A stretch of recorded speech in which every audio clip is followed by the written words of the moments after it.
Merci à tous d'être présents pour ce webinaire sur les suivis naturalistes faune-flore en région Occitanie. Je suis Violaine Mélier, je suis chargée de projet à l'Agence régionale de la biodiversité et plus particulièrement, je m'occupe de l'ORB, donc l'Observatoire régional de la biodiversité. Et avant d'introduire les propos, quelques mots sur l'organisation de ce webinaire, vous avez vu qu'on est assez nombreux. Alors au début, on avait voulu cette restitution en présentiel pour permettre la fluidité des discussions et puis échanger au maximum. Mais en fait, pour permettre au plus grand nombre d'être présents, et comme la région est très grande, on a voulu, on s'était dit que le format dématérialisé était vraiment l'option la meilleure. Donc, n'hésitez pas à poser vos questions dans le chat et on vous y répondra, enfin, on répondra à certains moments, il y aura des temps dédiés pour cela. Donc, n'hésitez pas à poser vos questions. Si c'est possible, on vous laissera la parole. Vous avez vu que sans doute quelques-uns avaient accès au micro. Donc, je vous demande de laisser vos micros coupés pendant la présentation pour éviter de déranger. Mais pendant les questions, les sessions de questions, il n'y a pas de problème. Il suffira de lever la main et on vous donnera la parole. Donc, nous allons pouvoir commencer. Donc, l'ARB Occitanie a, dans le cadre de ses missions, la valorisation de la connaissance sur la biodiversité. Et donc, c'est l'agence régionale qui pilote et anime l'Observatoire régional de la biodiversité. Et c'est dans ce cadre que on vous présente ce travail sur les suivis naturalistes en région. Alors, valoriser la connaissance, qu'est-ce que c'est? Pour l'ORB, c'est avant tout utiliser les données existantes pour les mettre à disposition, les synthétiser et mettre de l'information au plus grand nombre, aux décideurs et aux citoyens. Mais que valoriser en fait? À l'échelle de l'Occitanie, on a énormément de données, beaucoup de matières, et les initiatives sur l'amélioration de la connaissance sont nombreuses. Donc, il est donc nécessaire d'avoir un cadre pour définir les orientations et les objectifs à long terme en matière de connaissances. Aussi, je vais laisser la parole à la région, en la personne de Maëlys Alesson, qui est chargée de mission biodiversité à la région, pour vous dire un peu quelques mots sur le rôle de la région en tant que chef de fila sur la biodiversité, mais aussi la structuration autour de la connaissance. Donc Maëlys, je te laisse la parole. Bonjour à tous. Oui, quelques mots d'introduction. Là, ouais, en Occitanie, on s'est doté collectivement sous l'animation de la région, mais c'était vraiment l'objectif d'avoir quelque chose de collectif, d'une stratégie régionale pour la biodiversité qui nous a, voilà, bon, je pense que vous la connaissez tous plus ou moins, et on avait beaucoup travaillé. Voilà, enfin, ça a été un gros boulot avec pas mal de réunions de concertation. Donc voilà, pour se donner un fil rouge en fait sur une dizaine d'années. Qui a 5 défis. L'objectif étant que chacun puisse se saisir de tout ce qu'il y a là-dedans, puisqu'il y a plein d'actions possibles là-dedans, pour aller tous dans le même sens dans la préservation de la biodiversité. Et parmi ces défis-là, il y en a un qui est entièrement consacré à la connaissance, qui est le défi 4, que ce soit au niveau de la production de données, leur bancarisation, leur analyse et leur utilisation pour l'action, pour l'alerte, pour sensibiliser, pour orienter ce qu'on fait. Tout ça, ça fait l'objet d'un défi à part entière dans la stratégie. Et comme je le disais, l'idée, c'est que chacun, voilà, ça pose déjà un cadre commun, et l'idée après, c'était que chacun s'en saisisse, et donc la région, en termes d'intervention à notre niveau, pour l'instant, on s'est surtout investi sur la partie analyse, finalement, via notre appel à projet connaissance, euh, qui soutient des projets qui ont une durée limitée dans le temps, qui vise à analyser des données qu'on a, éventuellement en recueillir d'autres complémentaires aux besoins de cette analyse, avec une hypothèse qu'on cherche à vérifier. Et donc, pour l'instant, on va pas sur ce champ des suivis. Après, voilà, l'investissement de la région, il est aussi depuis tout récemment aux côtés de l'État et de l'OFB dans le copilotage du SINP. Et puis, bien évidemment, aux côtés de l'OFB dans voilà, la création de l'ARB avec cette mission d'ORB, voilà, que du coup, on a finalement délégué à l'ARB. Donc ça, c'est pour notre intervention. Et finalement, nous, on a celle-là. Je pense que l'Adréal et l'OFB vous présenteront ce qu'ils ont. Et on se rend compte un peu collectivement que on a besoin en fait d'une stratégie globale, parce que bon, d'une part, nos budgets sont ce qu'ils sont. Ils ont des limites. Et le champ de la connaissance est hyper vaste. Violaine le disait tout à l'heure, et puis je pense que vous êtes bien placé pour le savoir. Et du coup, voilà, il nous manque un peu cette vision globale à la fois de ce qui existe et puis de ce qui serait voilà, super utile à tous pour avancer mieux ou plus vite, voilà, ou pour mieux pouvoir répondre à nos missions respectives dans le champ de la biodiversité. Et quelque chose qui soit partagé pour que, voilà, pour que ce soit collectif. Enfin, voilà, parce que voilà, en tant que région, en tout cas, on a besoin que ce soit partagé à l'échelle régionale en tant que financeur à ce niveau-là. Et du coup, voilà, le stage, là, le stage qui a été mené par l'ARB avec Alice, c'est une brique, en fait, finalement, à cette réflexion globale. Voilà, je pense on se rend compte qu'il va nous en falloir un certain nombre, mais celle-là, c'en est une. Et du coup, voilà, l'intérêt qu'on y voit vraiment, c'est que ça va contribuer à poser un peu un cadre collectif. Voilà pour les quelques mots que j'avais envie de dire. Et peut-être juste préciser que notre dispositif, j'en profite, qui était un appel à projet La Connaissance jusqu'à présent, il s'assouplit un peu, il passe en annuel. Avec quand même, on garde une date limite de dépôt parce qu'on a besoin justement toujours voilà, de sélectionner les dossiers au vu des budgets qu'on a et de le sélectionner collectivement avec les autres partenaires financiers en région. Et du coup, là, il y en a un nouveau qui est, voilà, une nouvelle, ça se lance à nouveau avec un dépôt des projets entre le 1er janvier et le 31 mars 2024. Voilà pour ce que j'avais à dire aujourd'hui. Merci Maëlys. Donc, on a vu justement cette partie sur l'orientation qui est pilotée par la région. Mais pour valoriser les données, on ne peut valoriser que si il y a des observations sur le terrain et donc de production de données, d'observation, faune, flore, grâce aux très nombreux acteurs qui sont sur le terrain.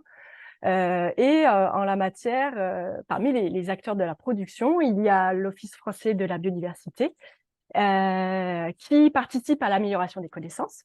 Et je voudrais maintenant laisser la parole à Laurence Blanc, qui est chef du service connaissances à la direction régionale de l'OFB. Oui, bonjour à tous. Merci Violaine. Donc effectivement, l'amélioration de la connaissance et l'expertise font partie des 5 missions fondamentales de l'OFB, des cinq missions piliers. Plus spécifiquement au niveau régional, donc comme l'a dit Maëlys, l'ADR Occitanie de l'OFB est impliquée dans le copilotage du dispositif régional du SINP. Donc c'est plus spécifiquement l'ADR. Et puis, tous les agents de l'OFB, que ce soit en service départemental ou à la direction, participent à des suivis d'espèces ou des milieux et en s'impliquant de façon diverse. Donc, il y a des réseaux sur lesquels on est pilote, d'autres sur lesquels on ne fait que participer, et puis d'autres où on s'en tient juste à la participation de comités de pilotage. Voilà. Donc, juste quelques exemples, et puis sans être exhaustif et en ciblant sur le milieu terrestre, l'OFB pilote les réseaux, beaucoup de réseaux mammifères, donc le réseau loup, le réseau ours brun, le réseau petit mésocarnivore, réseau castor, réseau visuan d'Europe. Et bon, je précise que même si l'OFB est pilote, tous ces réseaux sont des réseaux partenariaux. Oui. Au niveau régional, l'OFB s'est beaucoup impliqué, est très impliqué sur le suivi du chat forestier avec Néo, donc qui est un réseau qui a beaucoup de succès. C'est une espèce là, sur laquelle on parle beaucoup. On est impliqué aussi sur plusieurs suivis oiseaux, qui sont beaucoup des suivis partenariaux, alors bécasse, bécassine, colombidés, et on participe depuis tout récemment, depuis 2023, au suivi temporel des oiseaux communs, dans le suivi stock, qui a remplacé un suivi le suivi anciennement ACT, donc Allotidés, Colombidés, Turtidés. Je pourrais encore citer aussi l'implication de l'OFB sur l'Observatoire national des écosystèmes des prairies de Foch, donc des suivis qui concernent aussi des habitats. Et puis aussi via des appels à projets, donc qui sont pilotés plus au niveau national, mais l'OFB finance différents suivis, comme par exemple là sur Occitanie, le suivi des suivis de population de lézards qui est effectué par NEO. Donc voilà pour le niveau régional. Au niveau national, donc l'UMS Patrinat du Muséum, qui fait partie aussi de l'OFB, pilote les suivis Viginature et il est également en charge de la rédaction du schéma directeur de la surveillance de la biodiversité terrestre, donc schéma qui cadre le programme de surveillance associé, dont on parlera peut-être au cours de cette matinée. La rédaction de ce schéma est quasi achevée et devrait être finalisée fin novembre. Le schéma devrait être validé fin novembre, enfin en tout cas d'ici la fin de l'année. Mais sur ce point-là, plus spécifiquement, Antoine Lévesque, qui est à la manette là, de ce schéma, est connecté et il pourra répondre en temps voulu là s'il y a des questions. Voilà, je m'arrête là pour cette prise de parole. Merci Laurence. On continue en fait le tour sur la donnée naturaliste, donc, grâce aux données de terrain qui sont recueillies et aux inventaires suivis, inventaires réalisés. Les données sont engrangées et bancarisées au sein d'une base de données, enfin une plateforme plutôt collaborative qui est le SINP, le système d'information de l'inventaire du patrimoine naturel, et qui est piloté, animé plutôt par la DREAL Occitanie et en lien étroit avec un collectif, le collectif SINP, pour justement bancariser toute cette information et permettre au plus grand nombre d'avoir accès aux données faune-flore. Et donc, je vais laisser la parole à Cécile Dassonville, qui est chargée de mission connaissance et gouvernance scientifique à la DREAL Occitanie. Merci Violaine, bonjour à tous. Donc oui, je suis Cécile Dassonville, chargée de mission connaissance au département biodiversité à la DREAL, comme l'a dit Violaine.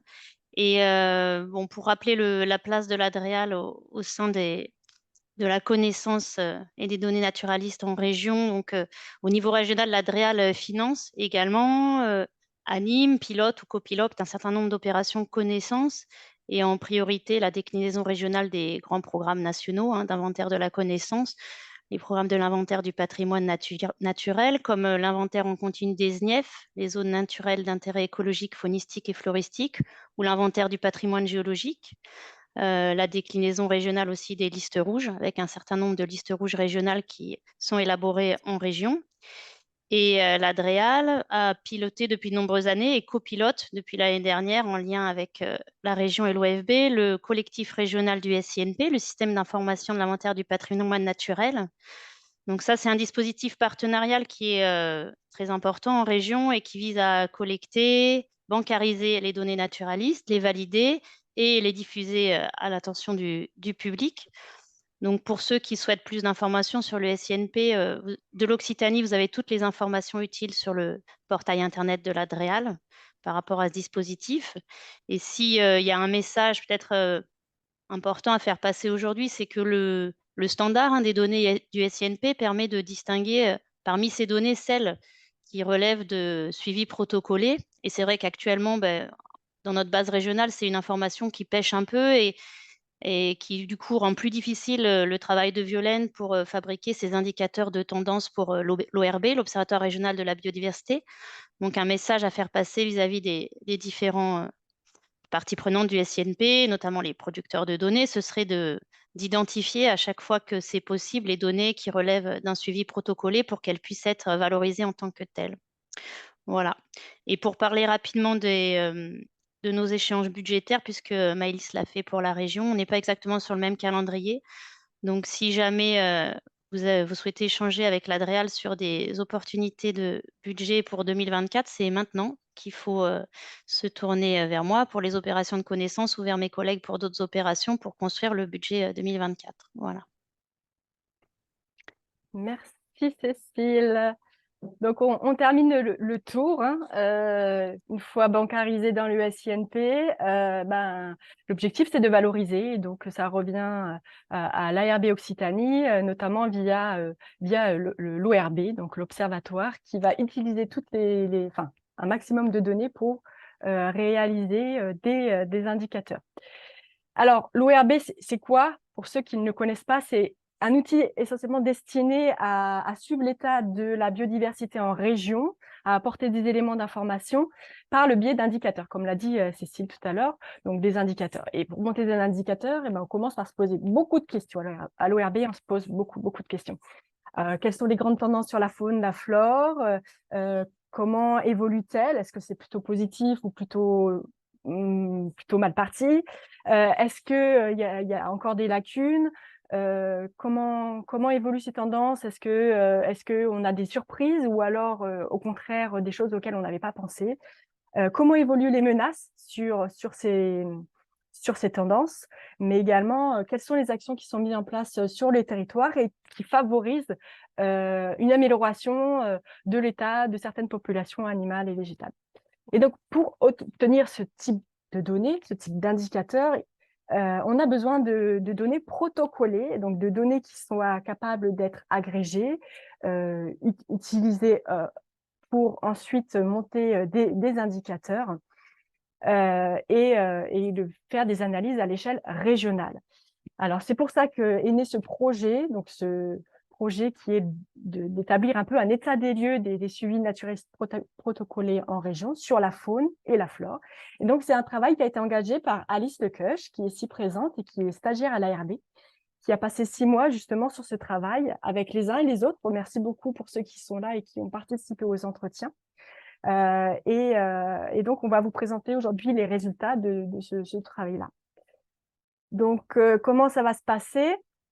Tout d'abord, un point sur l'état des lieux des suivis protocolés en Occitanie par rapport aux données qu'on a pu récupérer grâce à vos réponses. Et puis, un deuxième temps sur l'évaluation et la priorisation des suivis dans le cadre des travaux de l'ORB.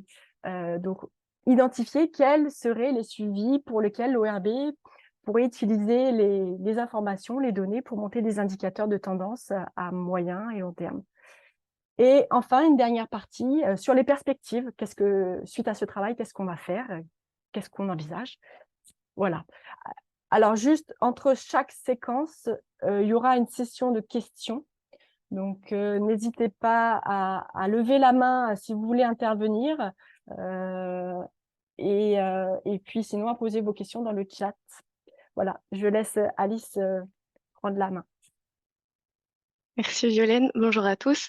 Donc comme l'a dit Violaine, je vais commencer par vous présenter l'état des lieux qui a été réalisé donc, de mars à août pour répertorier les suivis naturalistes protocolés en Occitanie. Donc la problématique à laquelle ce stage tentait de répondre, c'était de savoir quels sont les suivis standardisés de faune et de flore déployés en Occitanie et qui permettraient avec les données du coup, qui ont été récoltées, de réaliser des indicateurs de tendance de la biodiversité. Donc, dans un premier temps, je vais revenir sur le périmètre de l'étude qui a été décidé en amont du stage. Donc, il a été décidé de ne s'intéresser qu'au suivi de faune et de flore terrestre, donc ce qui excluait les suivis d'habitat, et seules les espèces aquatiques d'eau douce ont été prises en compte dans cet état des lieux. Ensuite, il fallait récolter des informations sur les suivis qui bénéficiaient d'un protocole standardisé, donc ça excluait beaucoup de données opportunistes. Et puis, les acteurs ciblés pour récupérer ces informations étaient les gestionnaires d'espaces naturels, les associations naturalistes, les laboratoires de recherche et les bureaux d'études. Donc, pour revenir sur la méthode qui a été employée pour la réalisation de cet état des lieux, il a fallu premièrement rechercher les contacts des structures, des acteurs qui ont été mentionnés juste avant. Pour cette recherche de contacts, on s'est beaucoup appuyé sur une enquête qui avait été relayée en 2022 par la DREAL pour la rédaction du schéma directeur de la surveillance de la biodiversité terrestre, dans lequel étaient répertoriés beaucoup de suivis et les structures qui les mettaient en place. Donc, ça a permis de savoir, de cibler les premières prises de contact qui se sont faites majoritairement par mail. Ensuite, des entretiens ont été réalisés, ou bien des échanges par mail. Donc c'était des entretiens semi-directifs qui duraient environ, une quarantaine de minutes et il y a un canevas d'entretien qui avait été réalisé en amont. Donc l'objectif de ces entretiens, c'était de récolter, pas mal d'informations si possible, notamment le protocole qui était appliqué. Ensuite, les structures qui participaient au programme et leur implication, si elles étaient animatrices ou si c'était par exemple aussi des réseaux de bénévoles, etc. Ensuite, la localisation des suivis en récupérant, si possible, les coordonnées GPS des suivis pour ensuite réaliser des cartographies. Il y avait des informations sur l'historique des suivis, depuis combien de temps sont-ils mis en place, les moyens que le suivi, les moyens qui sont mobilisés pour ces suivis. Donc le temps que ça prend, la fréquence de réalisation des suivis, le coût d'un suivi sur une placette ou encore le nombre d'agents qui étaient mobilisés. Et finalement, on avait aussi des questions sur comment sont valorisées les données, est-ce qu'elles sont vérifiées et où sont-elles hébergées pour savoir si c'est possible de les récupérer pour les travaux de valorisation de l'ORB. Donc la troisième phase, c'était une phase d'analyse des entretiens pour savoir du coup quelles étaient les données qui étaient disponibles et quelles étaient les données pour lesquelles je n'avais pas pu récupérer les informations, euh, puisque même s'il y avait un canevas d'entretien assez détaillé avec beaucoup de questions qui étaient posées, ce n'était pas le même niveau de détail qui était apporté en réponse aux questions. Ensuite, réaliser des cartographies des différents suivis pour voir comment ils se répartissaient à l'échelle de l'Occitanie. Toutes ces informations qui ont été récupérées en entretien ont été retranscrites dans un catalogue des suivis naturalistes en Occitanie. Et puis, finalement, il y a eu une étape de sélection d'un nombre limité de suivis et qui permettrait de réaliser des indicateurs de tendance. Et donc, il a fallu pour cela définir les critères de sélection. Donc, pour revenir sur les résultats de la prise de contact et des réponses qui ont été obtenues, j'ai eu des retours à mes mails pour 105 prises de contact. Donc, plus de la moitié des mails, on m'a répondu. Euh, donc, c'est l'occasion de vous remercier encore une fois si vous avez pu participer et nous informer sur les suivis que vous mettez en place. Mais ça veut aussi dire qu'il y a 46% des mails qui n'ont pas été qui n'ont pas reçu de réponse et donc potentiellement beaucoup de suivis qui n'ont pas été répertoriés. Cela malgré 2 à 3 vagues de relance, mais les prises de contact se sont étalées de mars à juillet environ, ce qui représente la période de terrain pour beaucoup d'agents. Ce sont les structures naturalistes qui ont été principalement contactées puisque c'est celles qui étaient en majorité mentionnées du coup dans le tableau dans l'enquête qui avait été relayée par la DREAL. Et 46 entretiens ont été réalisés avec des personnes travaillant dans des structures naturalistes. Pour les bureaux d'études, un seul entretien a été réalisé. Ils ont été contactés dans l'optique de savoir s'ils mettaient en place des suivis protocolés et si du coup c'était possible d'ajouter quelques placettes au pool des données des suivis qui étaient déjà réalisés. Ensuite, pour les gestionnaires d'espaces naturels, en plus de quelques prises de contact par email, il y a eu un article de présentation qui a été déposé sur Osmose pour présenter le stage et faire une demande de retour, et un webinaire qui a été organisé avec le réseau des gestionnaires d'espaces naturels. Ça n'a pas permis de récolter beaucoup d'informations et un seul entretien a été réalisé. Finalement, pour les laboratoires de recherche, encore une fois, peu de personnes ont été contactées et j'ai eu 6 retours. Dernièrement, il y a eu un article de présentation qui a aussi été diffusé aux personnes du CEF-CNRS. Donc, il y a quelques remontées qui se font là assez récemment. Euh, En résultat, j'ai pu récupérer 114 suivis de faune et de flore. Et il est possible vous pouvez retrouver la liste de ces suivis sur le site internet de l'ARB. Pour représenter un peu la répartition des suivis qui ont été identifiés en fonction de leur groupe taxonomique, on remarque que les oiseaux sont le groupe taxonomique pour lequel j'ai pu récupérer le plus de suivis, ce qui en fait correspond à ce qu'on peut trouver dans la bibliographie internationale. Les suivis d'oiseaux et de mammifères sont historiquement les plus nombreux à l'échelle mondiale. Il y a aussi eu pas mal de suivis de flore, surtout des suivis de flore rares. Mais le fait d'avoir exclu les habitats, ça exclut du coup beaucoup de suivis aussi, en particulier pour la flore. Par rapport aux insectes, on a 15 suivis qui ont été répertoriés, alors que c'est le groupe taxonomique qui est le plus. Enfin, les invertébrés sont le groupe le plus abondant à l'échelle du globe, ce qui souligne aussi un certain manque de spécialistes. Euh, Ensuite, une autre remarque, c'est que les suivis d'oiseaux, de flore et de mammifères qui ont été répertoriés sont majoritairement monospécifiques, alors qu'encore une fois, pour les insectes, c'est exclusivement des suivis multispécifiques. Donc, on a des hétérogénéités très importantes entre les différents taxons. Pour revenir sur l'âge des bases de données et donc savoir si on a des suivis qui sont mis en place sur le long terme. Donc ici, vous avez un histogramme de la répartition du nombre de suivis en fonction des taxons. Donc c'est les couleurs et de l'historicité des données. Donc plus on se situe à droite sur l'axe des abscisses, plus le suivi est mis en place depuis longtemps. Et quand on parle de long terme, c'est assez difficile de définir une date limite pour le long terme, mais d'après quelques articles scientifiques qui s'intéressent au programme de suivi sur le long terme, on prend en général les suivis qui sont mis en place depuis plus de 15 ans. 15-20 ans, c'est souvent la limite qui a été retenue. Et donc, des suivis de plus de 20 ans, il y en a en Occitanie. Et il s'agit principalement de suivis d'oiseaux, encore une fois. Une autre remarque, c'est que on a 3 pics assez importants par rapport au nombre de suivis entre 2012 et 2015. Donc ça semble être une période qui a été favorable à la mise en place de suivis qui sont maintenus en Occitanie. Quelques éléments de discussion du coup sur les 114 suivis qui ont été répertoriés dans cet état des lieux. C'est que la grande majorité, donc 81% des suivis qui ont été répertoriés sont des suivis d'espèces remarquables. Donc remarquables, ça a été défini dans ce travail comme soit des espèces qui sont SNIEF en Occitanie, soit des espèces qui sont inscrites aux annexes 2 ou et 4 de la directive Habitat Faune Flore ou de la directive Oiseaux, ou bien des espèces qui bénéficient d'un plan national d'action en leur faveur. Alors qu'on a seulement 22 suivis qui concernent des espèces ou des groupes d'espèces dites communes, entre guillemets. Deux potentielles explications à ça, c'est que si on a des espèces, par exemple, qui bénéficient d'un PNA, on aura davantage de financement disponible.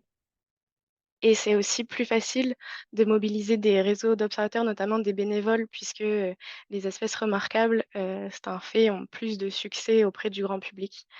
Euh, et le manque de moyens financiers et d'agents, c'est ce qui est remonté le plus souvent comme facteur limitant au déploiement des suivis. Un autre élément de discussion, c'était du coup la difficulté, enfin les difficultés qui ont été rencontrées pour la mise en place de cet état des lieux. Premièrement, il y a quelques protocoles qui sont en cours d'harmonisation et des programmes en cours de restructuration, donc ce qui compliquait la récolte des données. Par exemple, pour les suivis des papillons de jour, il y a plusieurs protocoles qui sont mis en place, parmi lesquels en Occitanie, on retrouve des personnes qui appliquent le chronoventaire, le STERF ou encore le protocole IBMS, donc c'est le programme de suivi européen des papillons. Il y a aussi un programme de suivi des papillons par les gestionnaires d'espaces verts. Donc ça fait beaucoup de protocoles de suivi différents euh, qui, qui permettent pas du coup d'accumuler forcément toutes les données pour avoir un échantillonnage satisfaisant à l'échelle de la région et donc de pouvoir créer des indicateurs de tendance. Ensuite, c'est aussi normal d'avoir des adaptations de protocoles et donc des grandes différences à l'échelle de l'Occitanie, puisque les travaux de valorisation se font en suivant les limites administratives, alors qu'en Occitanie, on a 4 régions biogéographiques bioclimatiques. Donc forcément, les protocoles, ils peuvent pas être les mêmes en montagne ou en Méditerranée, déjà parce que c'est pas les mêmes espèces et c'est pas les mêmes méthodes non plus d'études. Enfin, la centralisation des données, elle n'est pas systématique et en plus, elle prend beaucoup de temps. Il y a quelques protocoles, quelques catalogues de protocoles qui existent, comme par exemple pour la CIS-Sud d'Europe, la Société herpétologique de France a fait un catalogue qui propose plusieurs protocoles de suivi en fonction des objectifs de ce suivi. Pareil pour le même principe, on a des protocoles à disposition dans la boîte à outils de suivi des zones humides, donc les protocoles Roméo par exemple. Sauf que ce sont des protocoles, des outils mis à disposition et c'est pas possible de savoir qui les met en place en Occitanie à moins de contacter un par un toutes les structures qui potentiellement pourraient le mettre en place. Euh, Enfin, un petit mot sur la bancarisation, mais qui ne concernait pas la réalisation. Enfin, c'est l'étape d'après de la réalisation d'état des lieux, c'est de récupérer les données. La bancarisation des données, elle est très chronophage et les suivis ne sont pas forcément tous identifiés comme suivis. Euh, Ensuite, par rapport aux lacunes de cet état des lieux, donc on avait premièrement les suivis qui n'étaient pas pris en compte par l'état des lieux, et donc c'est un élément de critique de ce travail qui a été assez problématique pour les suivis de flore, par exemple les suivis de combat-neige ou les suivis de milieux agro-pastoraux. Étant donné qu'il s'agit de suivis d'habitat, ils n'ont pas été pris en compte dans cet état des lieux, ce qui, en tout cas pour la flore, était peut-être une limite assez importante. Ensuite, par rapport aux lacunes, il y a des suivis pour lesquels j'ai pas eu de retour, donc j'ai pas pu récupérer les informations nécessaires. Pourtant, on sait que normalement, ces suivis sont mis en place en Occitanie. Donc pour quantifier un peu ces lacunes, ici vous avez un histogramme, donc en reprenant les réponses à l'enquête qui a été relayée par la DREAL et qui sont classées par groupe taxonomique. Voici les suivis qui ont été recensés par l'enquête relayée par la DREAL et les informations que j'ai pu récolter. Donc en vert, ce sont les suivis pour lesquels j'ai eu les informations dont on avait besoin pour l'état des lieux. Mais en rouge, c'est tous les suivis qui sont mis en place et pour lesquels il n'y a pas eu de retour à mes mails. Et puis en jaune, c'est quand j'ai été incapable de savoir, d'identifier une personne à contacter. Euh, donc il y a pas mal de suivis, surtout encore une fois de flore, qui existent en Occitanie et qui ne sont pas dans l'état des lieux, qui n'est pas exhaustif. C'est un état des lieux. En plus, à un instant T, il y a encore des retours qui arrivent. Et donc, pour souligner le fait que c'était le document qui a servi de base pour le travail de l'état des lieux, ici, il y a dans les petites cases vertes le nombre de suivis qui ont été ajoutés à l'état des lieux et qui ne figuraient pas dans les résultats de l'enquête relayée par la DREAL, donc qui ont été répertoriés au fil des discussions ou par des recherches Internet. Euh, et donc des lacunes que ça j'ai un peu plus de mal à quantifier, mais évidemment, tout n'a pas été répertorié dans l'enquête reliée par la DREAL, d'autant plus que on a eu 15 jours pour répondre à cette enquête. Enfin, par rapport, donc dernière catégorie d'éléments manquants, ce sont les suivis qui ne sont pas ou pas assez déployés en Occitanie. Premièrement, il y a les espèces dont l'état de conservation fait l'objet d'un rapportage régulier. Donc, c'est le cas notamment des espèces SNIEF, Natura 2000 ou qui bénéficient d'un PN1 en leur faveur. Par rapport par exemple, au réseau petit mésocarnivore de l'OFB qui avait été mentionné en introduction, on a beaucoup de données opportunistes, donc qui ne sont pas prises en compte dans l'état des lieux et qui peuvent pas, qui feront pas l'objet en tout cas là maintenant d'un indicateur de tendance. Pareil, du coup, pour les papillons de jour, comme signalé juste avant, on n'a pas de suivi sur le long terme qui permette de faire un indicateur de tendance et qui, du coup, sont limitants aussi pour pouvoir faire le rapportage, d'autant plus qu'il y a un PNA papillon de jour. Ensuite, euh, dans la catégorie des suivis qui ne sont pas assez déployés par rapport à ce qu'on pourrait attendre, c'est que j'ai pas répertorié de suivi d'espèces exotiques envahissantes dans le milieu terrestre. Il y a juste du coup un suivi sur le crabe bleu, mais qui n'était pas pris en compte dans l'état des lieux. Or, l'action 2.3 de la stratégie nationale relative aux espèces exotiques envahissantes souligne l'idée de faire des indicateurs de suivi d'espèces exotiques. Et puis, par rapport justement à, à l'importance, si je puis dire, de surveiller les espèces exotiques envahissantes, c'est qu'en avril, il y a eu un article scientifique qui montrait que les invasions biologiques coûtaient autant à la société que les catastrophes naturelles, par exemple. Ensuite, il y a eu la proposition de faire un focus particulier sur les aires protégées pour reprendre le plan d'action Occitanie de la stratégie aires protégées et l'action numéro 12 qui consiste à encourager l'utilisation d'indicateurs communs à plusieurs aires protégées, voire à l'ensemble de la région.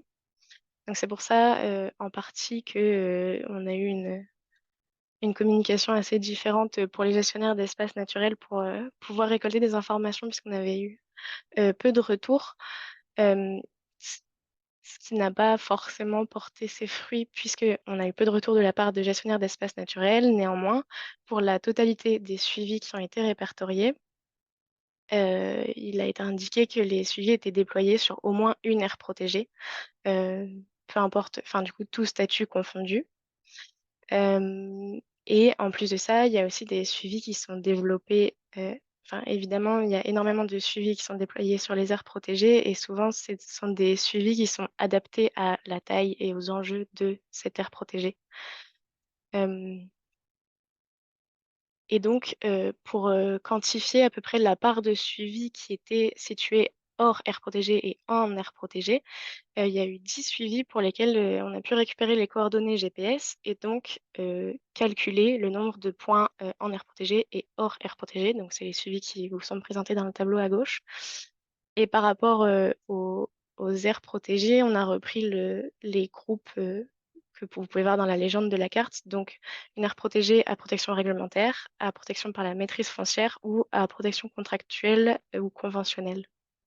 Et donc, pour ces 10 suivis, on avait en moyenne 52,8% des placettes ou des points d'écoute ou des transects qui se situaient en aire protégée. Et parmi ces points, du coup, en aire protégée, on en avait la grande majorité dans une aire à protection contractuelle, donc notamment dans les zones Natura 2000. On en avait peu dans les aires à protection par maîtrise foncière et 17,4% dans une aire à protection réglementaire. Donc le total là, des pourcentages, il ne fait pas 100 parce que les aires enfin, les différentes aires protégées, elles se superposent. Euh, mais donc par rapport au 1,3% dans une aire à protection à maîtrise foncière, euh, c'est parce que, par exemple, le stock, il peut pas être appliqué dans un site qui est géré par le SEN, puisque enfin, ça fonctionne pas avec la superficie des sites. Euh, donc, comme je le signalais dans la partie 3, la partie d'analyse, toutes les retranscriptions des entretiens ont été remises du coup dans un catalogue qui est en cours de relecture et qui devrait être diffusé d'ici la fin du mois.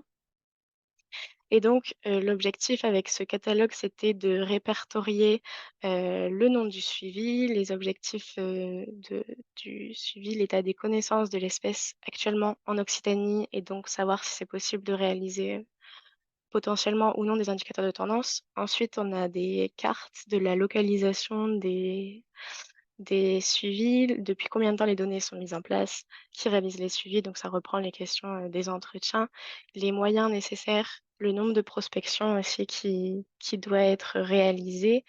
On a un paragraphe sur les limites des protocoles, sur les autres actions en lien, un petit encart sur du coup le focus d'aires protégées, à savoir si les suivis sont déployés ou non dans les aires protégées, et puis une petite bibliographie. C'est terminé pour cette première partie qui concernait l'état des lieux. Donc, si vous avez des questions ou des remarques, je vous écoute. Alors, il y a quelques questions dans le chat. La première question, c'était liée notamment aux données ONF dans le SINP. Ce n'est pas tout à fait le sujet, mais on peut y répondre. Qui s'étonnait que les données ONF n'étaient pas dans le SINP Occitanie. Cécile, si tu veux dire quelques mots là-dessus, sinon moi je... alors, pour vous dire que toutes les données qui sont issues de bases de données type OFB, ONF, enfin, des réseaux plutôt nationaux, toutes les données sont versées au niveau national et ensuite du national sont reversées dans un second temps au niveau régional. Donc, ça se fait en plusieurs étapes. Et l'objectif, c'est qu'une fois que ça rentre dans le giron régional, une étape de validation. Donc, ça prend beaucoup de temps. Donc, il peut y avoir un peu un moment de latence entre les moments où c'est déposé sur une base et les moments où nous, on le récupère, enfin, l'Adréal et le collectif SINP le récupèrent à l'échelle régionale. Mais dans l'idéal, et l'objectif, c'est bien d'avoir toutes ces données. Il y a également des questions, enfin des remarques plutôt par rapport à des suivis qui manqueraient. J'ai noté le suivi EFRE par CMR, qui est mentionné par Benjamin Volo. Alors, le suivi écrevisses et espèces exotiques envahissantes, qui a été aussi noté. Et une question sur le protocole MEO. Est-ce que tu peux nous en dire, Alice, un mot? Est-ce que le protocole MEO, est-ce que tu l'avais identifié ou pas? Du coup, ça fait partie de la boîte à outils des zones humides. Donc oui, il y a plusieurs personnes en entretien qui ont signalé le mettre en place. Enfin, c'est le programme MEO et les protocoles. Donc il y avait des protocoles d'Odonat, il m'en manque un, d'amphibien notamment. Donc oui, il y a des structures qui le mettent en place et j'ai identifié quelques structures le mettant en place, mais du coup, pas toutes, puisque je sais pas, enfin, pour le problème de centralisation des données. Merci. Alors, j'ai vu qu'il y avait une main qui s'était levée de Claude Mio, donc je vais vous activer le son et vous pouvez prendre la parole. Oui, bonjour, vous m'entendez? Oui, c'est parfait. Oui, bon, félicitations pour ce travail, c'est vraiment très très intéressant. Je voulais faire juste deux remarques. Concernant les 50% de réponses, je pense qu'il ne faudrait pas penser que ça veut dire qu'il y a 50% de choses qui ont été ratées, parce qu'il me semble que les 50% qui ont répondu, c'est peut-être parce qu'ils avaient des choses à répondre, et que dans les 50 autres pourcents qui n'ont pas répondu, c'est peut-être parce qu'il y avait moins de choses à dire. C'est la première chose. Et la deuxième, concernant votre choix de présentation par groupe, avec des regroupements, bon, poissons plus crustacés, bon, c'est un petit peu discutable. Ce que peut-être ce que j'aurais aimé voir, je ne sais pas si vous aurez le temps de le faire, c'est plutôt une répartition en type de milieu, par exemple terrestre et aquatique. Parce que par exemple, la flore est ensemble. Est-ce qu'il y a des suivis de flore aquatique ou de flore évidemment terrestre, j'imagine, mais la même chose pour d'autres groupes. Et donc, ça pourrait être une indication quand même justement sur les manques de suivi terrestre par rapport à l'aquatique. Oui, c'est noté. Euh, du coup, pour répondre, là, il n'y a pas eu de suivi de flore aquatique qui ont été relevés. Euh, et du coup, les suivis aquatiques, ça se limitait dans cet état des lieux au suivi du groupe poisson crustacés. Il peut y avoir les mammifères, il peut y avoir des reptiles, voilà, hein, il peut y avoir Mm. quand même d'autres espèces plus inféodées au milieu Mhm. aquatique. Alors, autre chose, oui, personne du CBN-PMP se demandait si c'était possible d'avoir accès à l'article. Alors, je ne sais pas exactement de quel article vous mentionnez. Vous pouvez le préciser à l'oral si vous le souhaitez.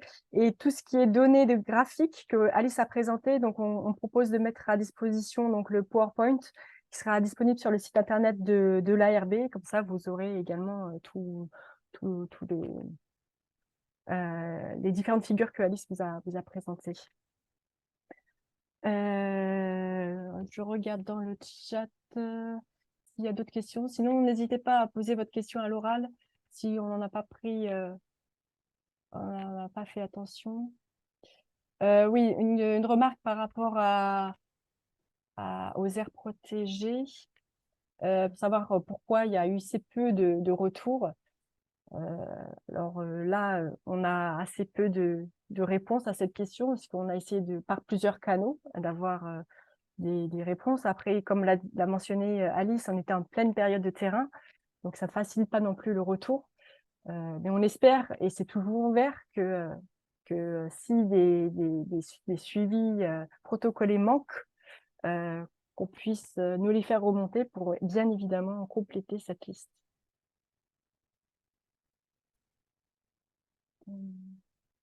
Alors, une remarque de Ghislain. Je ne crois pas que toutes les données relatives aux opérations de bagages ornithaux aient été prises en compte.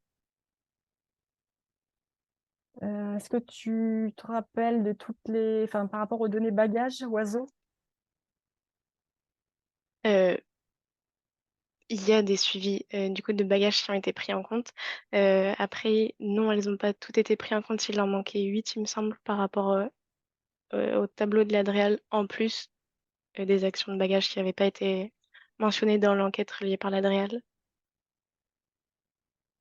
Ok. Tela Botanica se demande s'ils ont été contactés et ils disent qu'ils ont pas mal de suivis protocolaires, observation des messicoles, espèces exotiques, sauvages de Nauru, donc des sciences participatives.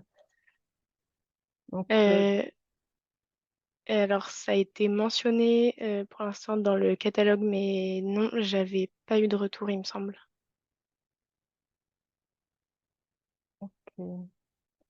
donc bon, pour le catalogue, on vous dira un peu plus loin dans le diaporama. Parfait. Si vous avez des questions à faire remonter, n'hésitez pas à lever la main. Sinon, je vous propose d'avancer dans la suite de la présentation.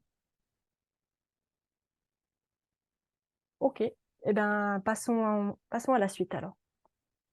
Du coup, maintenant, ce qui est proposé, c'est une évaluation des suivis, donc de cette liste des 114 suivis, d'arriver à en extraire une liste un peu plus réduite pour pouvoir poursuivre les travaux de valorisation de l'ORB et donc identifier les suivis qui pourraient faire l'objet d'un travail de mise en place d'indicateurs de tendance. Donc cette évaluation, j'insiste sur le fait que du coup, c'est pas une évaluation des espèces ou des groupes d'espèces qui sont suivis, mais bien des données qui ont été récoltées pour créer des indicateurs de tendance. Donc un premier point d'abord sur les indicateurs de tendance qui existent déjà en Occitanie. Il y a notamment l'évolution des oiseaux communs en Occitanie avec le protocole du stock, ou bien des indicateurs de tendance de la biodiversité en milieu agricole en Occitanie, qui a été produite en 2022 par la Chambre régionale d'agriculture d'Occitanie. Et puis par du coup l'ORB, on a déjà quelques indicateurs de tendance qui existent. Donc là, on a uniquement des indicateurs qui concernent les oiseaux, mais il y a par exemple un indicateur de tendance de la lose qui arrivera prochainement. Donc, ces indicateurs qui existent, les suivis qui permettent les suivis pour lesquels on a déjà des indicateurs de tendance, ils ont été du coup pas pris en compte pour sélectionner ensuite les suivis à favoriser pour la création d'indicateurs de tendance. Donc là, je vais vous présenter les critères de sélection qui ont été définis et définis en fonction des données disponibles. Donc premièrement, il y avait un critère d'historicité de la base de données. Donc, comme dit précédemment, dans de nombreux articles scientifiques, pour avoir des indicateurs de tendance de la biodiversité, on s'intéresse à des suivis de 15-20 ans environ. Mais par exemple, il y a aussi l'indice Planète Vivante créé par la Société zoologique de Londres qui du coup s'intéresse à des données qui ont au minimum 2 ans d'ancienneté. Donc c'est pour ça on a sélectionné les suivis qui avaient au moins 3 ans de données. Ensuite, un autre critère de sélection, c'était l'échantillonnage. Est-ce qu'il est représentatif de la distribution de la population en Occitanie? et est-ce qu'il est aussi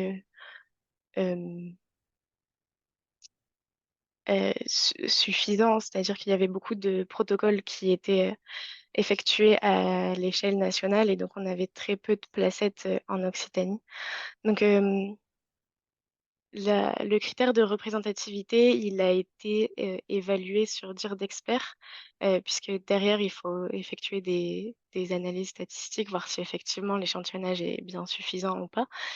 Donc, c'était des données qui ont été récoltées par les experts en entretien. Euh, Ensuite, on a le critère de la présence dans le socle requis du schéma directeur de la surveillance de la biodiversité terrestre qui a été mentionné encore une fois en introduction. Donc, le fait que le suivi soit mentionné dans le socle requis, c'était du coup le document de travail qui a servi puisque le schéma directeur n'est pas encore validé.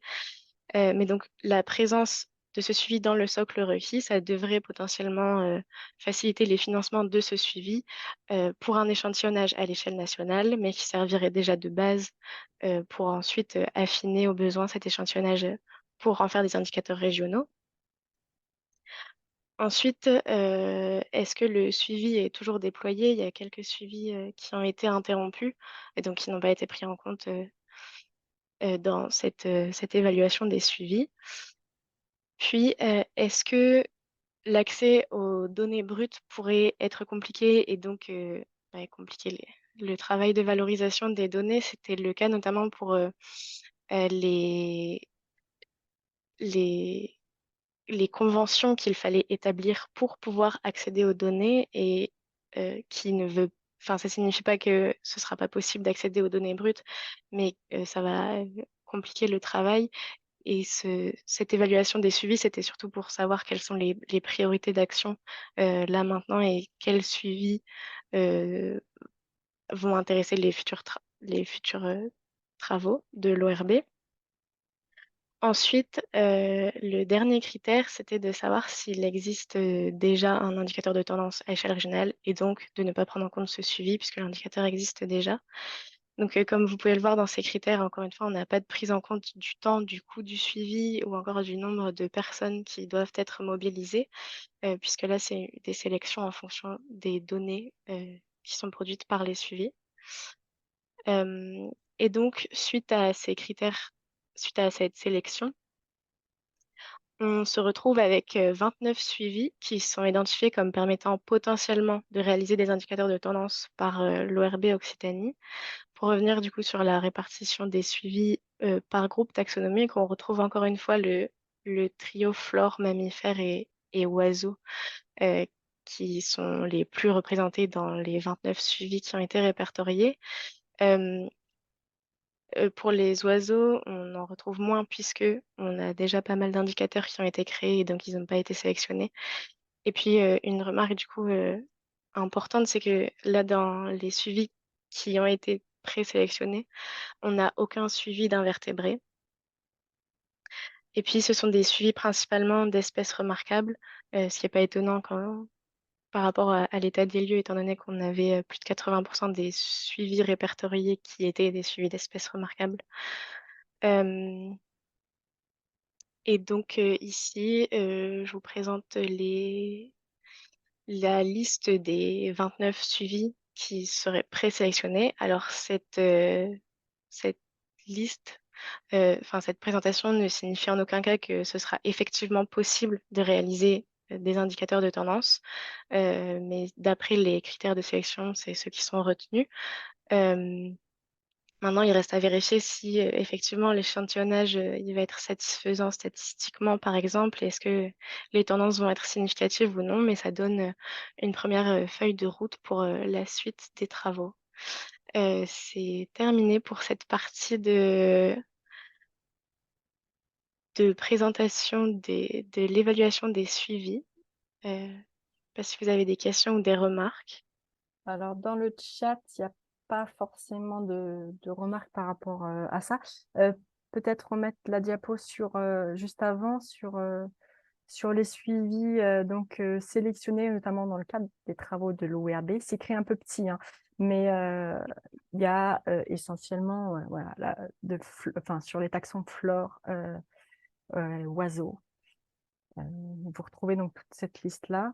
Donc maintenant, l'idée, c'est de pouvoir avancer là-dessus. Et comme l'a dit Alice, c'est qu'un point d'étape de cet état des lieux. L'idée derrière, c'est après, par rapport à ces suivis, qu'est-ce que l'ORB va faire? Comment est-ce que les données sont suffisantes pour qu'on puisse en faire quelque chose, en tout cas un indicateur de tendance? Alors, je ne vois pas de main levée par rapport à cette enfin, en tout cas sur les suivis qu'on pourrait avancer par rapport à l'ORB. Alors si, pardon, hein, bonjour. Du coup, j'ai levé la main, je ne sais pas si ça se Ah, voit. je ne le voyais pas. Non, non, il n'y a pas de souci. Cédric Baudran, donc de l'ONF. Oui, je m'interrogeais quand même sur les suivis. Alors, moi, ma spécialité, c'est plutôt les amphibiens et les reptiles. Et puis, j'anime 3 PNA, dont un qui concerne l'Occitanie, qui est le sonneur à ventre jaune. Et c'est vrai que je me pose la question de comment peuvent s'articuler un protocole national, puisqu'on est en train d'en lancer un sur cette espèce-là au niveau national, comment ça peut s'articuler au niveau régional, sachant que je pense qu'il y a d'autres personnes compétentes autour, enfin dans cette réunion, mais il est évident que sur des espèces qui ont des petites répartitions, ce qui est le cas de cette espèce, plutôt dans le nord de l'Occitanie, c'est compliqué de faire des suivis régionaux. Enfin, c'est pas les mêmes approches en termes de statistiques, etc. Donc, je ne sais pas comment ça va s'articuler. Est-ce que vous pensez juste prendre le résultat d'une tendance nationale, ou est-ce qu'il y aurait potentiellement des suivis plus précis qui pourraient se mettre en place sur des espèces, voilà, à plus petite répartition? Je pense aux sonneurs, mais il doit y avoir d'autres groupes qui peuvent être dans ce cas-là. Alors, pour l'ORB, c'est avant tout une décision collégiale, de savoir sur quel type de suivi on souhaite partir, comment on avance en termes d'indicateurs. Là-dessus, c'est vraiment voilà, une concertation avec les uns et les autres.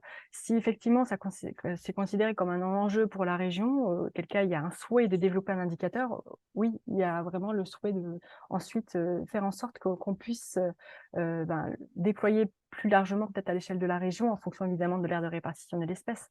Mais en tout cas, la porte est ouverte aux discussions.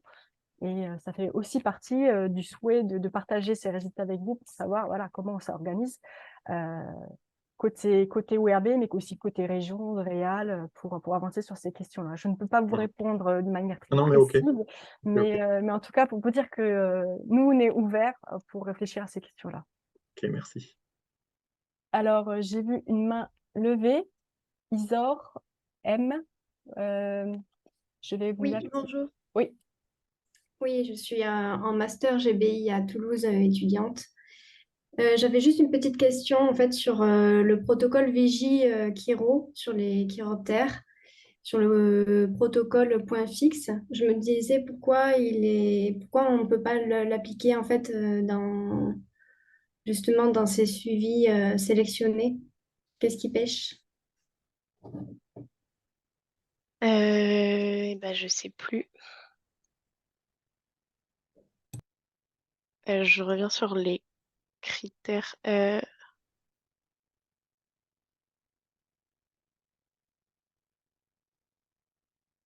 Je sais plus du tout pourquoi il n'a pas été sélectionné, mais à chaque fois, du coup, c'était ces critères qui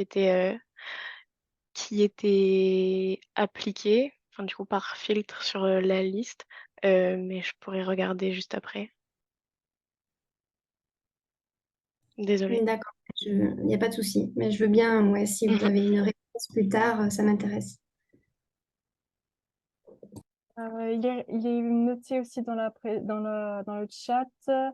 Peut-on rappeler la liste des indicateurs et comment ils sont construits? Alors, la liste des indicateurs, effectivement, on en a à ce jour 24 qui ont été publiés par l'Observatoire, à la fois des indicateurs d'état, de pression et de réponse, tout confondu. Malheureusement, ils sont pas encore... Ils étaient sur notre site internet, mais comme on a changé de site, ils n'y sont pas encore... Enfin, on les a pas tous réintégrés. Ça ne serait tardé. Comment ils sont construits? Eh bien, on a un groupe de travail sur différentes thématiques avec des partenaires qui souhaitent s'impliquer et on réfléchit ensemble à la façon dont on monte les indicateurs, quelle méthodologie on prend, les données et si c'est possible de faire quelque chose de robuste pour vraiment le mettre à l'échelle de l'Occitanie. Donc, ces groupes de travail sont ouverts à tous. Si vous souhaitez y participer, vous êtes les bienvenus. On a actuellement un groupe de travail sur les chiffres clés de la biodiversité qui balaye un peu l'ensemble des enjeux sur la biodiversité et on a élaboré avec les partenaires tous les indicateurs de connaissance sur les principaux groupes taxonomiques pour avoir un peu un état des lieux des espèces présentes en région. On a aussi élaboré plusieurs indicateurs de menaces et de solutions apportées sur le territoire. On vient de lancer également un groupe de travail sur l'agroécologie, donc pour vraiment s'attaquer au sujet de l'agriculture et de la biodiversité en région. Là encore, si vous êtes partant et si vous souhaitez vous investir sur ces questions-là, n'hésitez pas à me contacter pour que on puisse vous intégrer aux travaux. Une question, j'ai peut-être pas bien compris, mais les suivis historiques ne sont plus prioritaires pour créer des indicateurs. Les tendances évoluent, il faut régulièrement les réactiver. Si les suivis historiques sont pris en compte dans les critères, en tout cas pour l'ORB. On a besoin d'avoir un minimum de retour historique sur les données pour avoir un indicateur de tendance. Et c'est pour ça que Alice a sélectionné, on a plusieurs niveaux d'historicité des données. Évidemment, plus les données sont anciennes, plus elles sont intéressantes. Mais on a pris en compte également les données qui vont entre 3 et 10 ans. Donc,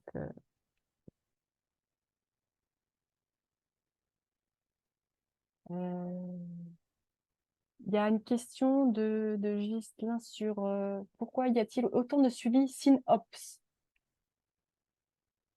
Parce que du coup, par rapport aux critères de sélection, je vais reprendre la grille. Les réseaux, notamment le réseau ongulé sauvage, il a été mis en place avant les années 2000 par l'OFB. Ensuite, on avait un échantillonnage assez représentatif de la distribution des populations. On a aussi pas mal d'espèces suivies enfin, le réseau ongulé sauvage fait partie du socle requis.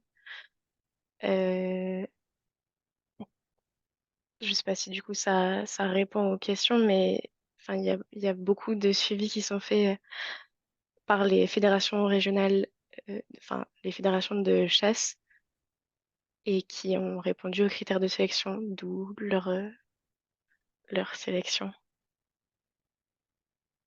Effectivement, c'est les fédérations de chasse qui portent ces projets-là et qui sont relayés sur les territoires. Une question sur les galliformes de montagne. Les protocoles sont différents ou sont les mêmes? Alors, galliformes de montagne, c'est piloté par l'OGM, l'Observatoire des galliformes de montagne, dont les suivis sont réalisés à l'échelle des massifs, donc Alpes, Pyrénées, Jura également. Et les protocoles sont différents ou sont les mêmes. Alors, selon les espèces, ce ne sont pas forcément les mêmes au niveau des données. Et puis, en termes de territoire, il peut y aussi avoir des variations, mais généralement, d'un territoire à l'autre, enfin, d'un massif à l'autre, c'est les mêmes. Alors, pop amphibien, enfin, il y a une question par rapport, enfin, plutôt une remarque. Pop amphibien, et ce serait bien que ce soit mis en place également pour les reptiles.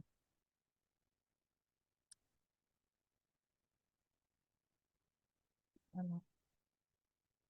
Donc, voilà, n'hésitez pas à lever la main si vous avez des questions ou à intervenir. Un fil de discussion, il y a pas mal de messages qui sont notés. Donc, si on n'a pas répondu à votre question, n'hésitez pas. Sinon, on va pouvoir passer à la suite. Ah, il y a une main levée. Guillaume? On va faire évoluer comment cette batterie d'indicateurs? Par rapport à l'ORB?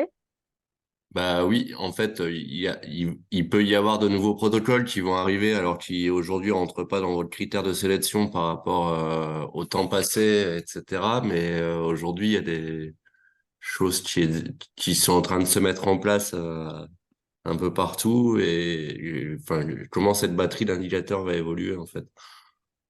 Alors, c'est une bonne question et c'est aussi une question qu'on voulait vous poser dans la suite de ce PowerPoint, juste après, c'est l'étape d'après pour savoir comment on s'organise pour la suite. Donc, je vais peut-être pas y répondre tout de suite parce que ça vient juste après, mais il y a Catherine qui levait la main, peut-être qu'on peut répondre à cette question avant Je voulais juste ajouter une petite chose pour ça, parce qu'en fait, on les cherche, ces indicateurs communs, pour notamment la mise en place des plans de gestion dans les aires protégées, ce qui pourrait nous servir et nous faciliter la chose, en fait. Et d'avoir plutôt un volet arc pyrénéen ou autre. Bien sûr. Tout à fait. Donc, c'est à discuter juste après, dans la dernière partie. Catherine a levé la main, du 65. Oui, bonjour, Catherine Nabat au département des Hautes-Pyrénées. Nous, on fait des suivis ornithos sur un site Natura 2000 en Hautes-Pyrénées. Voilà, j'avais une question. Effectivement, le travail est intéressant. Je lis que finalement le résultat là, des suivis sélectionnés correspondent au suivi ou aux indicateurs qui potentiellement sont les plus robustes à partir des données existantes. Donc, ce qui interroge effectivement sur comment est-ce qu'on pourrait rendre les autres données plus robustes pour qu'il y ait des nouveaux indicateurs. Et donc, je me posais la question de est-ce que ça serait intéressant en fait, de croiser ce travail avec des indicateurs, mais des indicateurs de quoi en fait?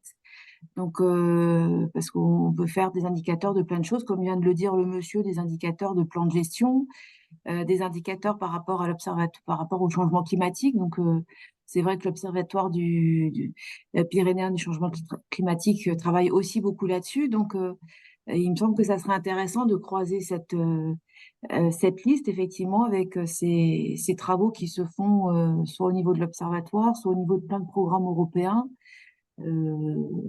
Florapyr, Faunapyr, etc., qui ont justement aussi pour objet de développer des indicateurs représentatifs. Après, c'est des indicateurs représentatifs de quoi? Donc, ça serait intéressant, effectivement, de questionner ces suivis qui, pour moi, je les comprends comme des indicateurs les plus robustes tels qu'ils existent aujourd'hui. Finalement, ils seraient indicateurs de quoi, en fait? Et après, de choisir finalement de quoi on veut les rendre indicateurs.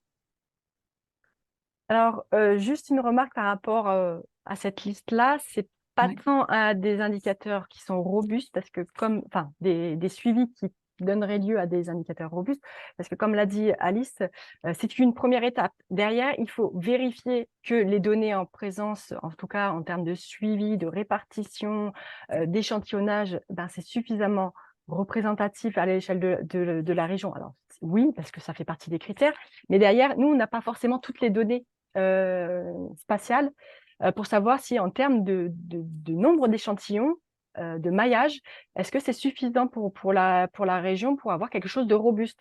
Il y a à réfléchir sur tout ce qui est données statistiques derrière, et ça c'est un deuxième temps, parce que Alice avait un gros travail de recensement, de savoir qu'est-ce qui existe, mais derrière, il y a bien un travail pour poursuivre, pour savoir si on peut vraiment utiliser ces données-là.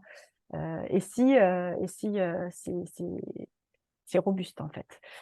Donc effectivement, la deuxième temps, c'est de savoir à quoi ça va servir. Effectivement, si on utilise un suivi parmi cette liste-là, à quelles questions ça va répondre?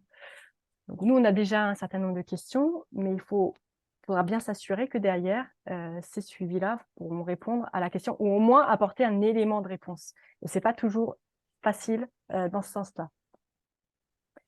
Oui, alors c'est peut-être possible de le faire à l'envers, de dire ces indicateurs-là, finalement, ils permettraient de répondre à quelle question? Et puis après, on choisit les questions en fonction des potentialités.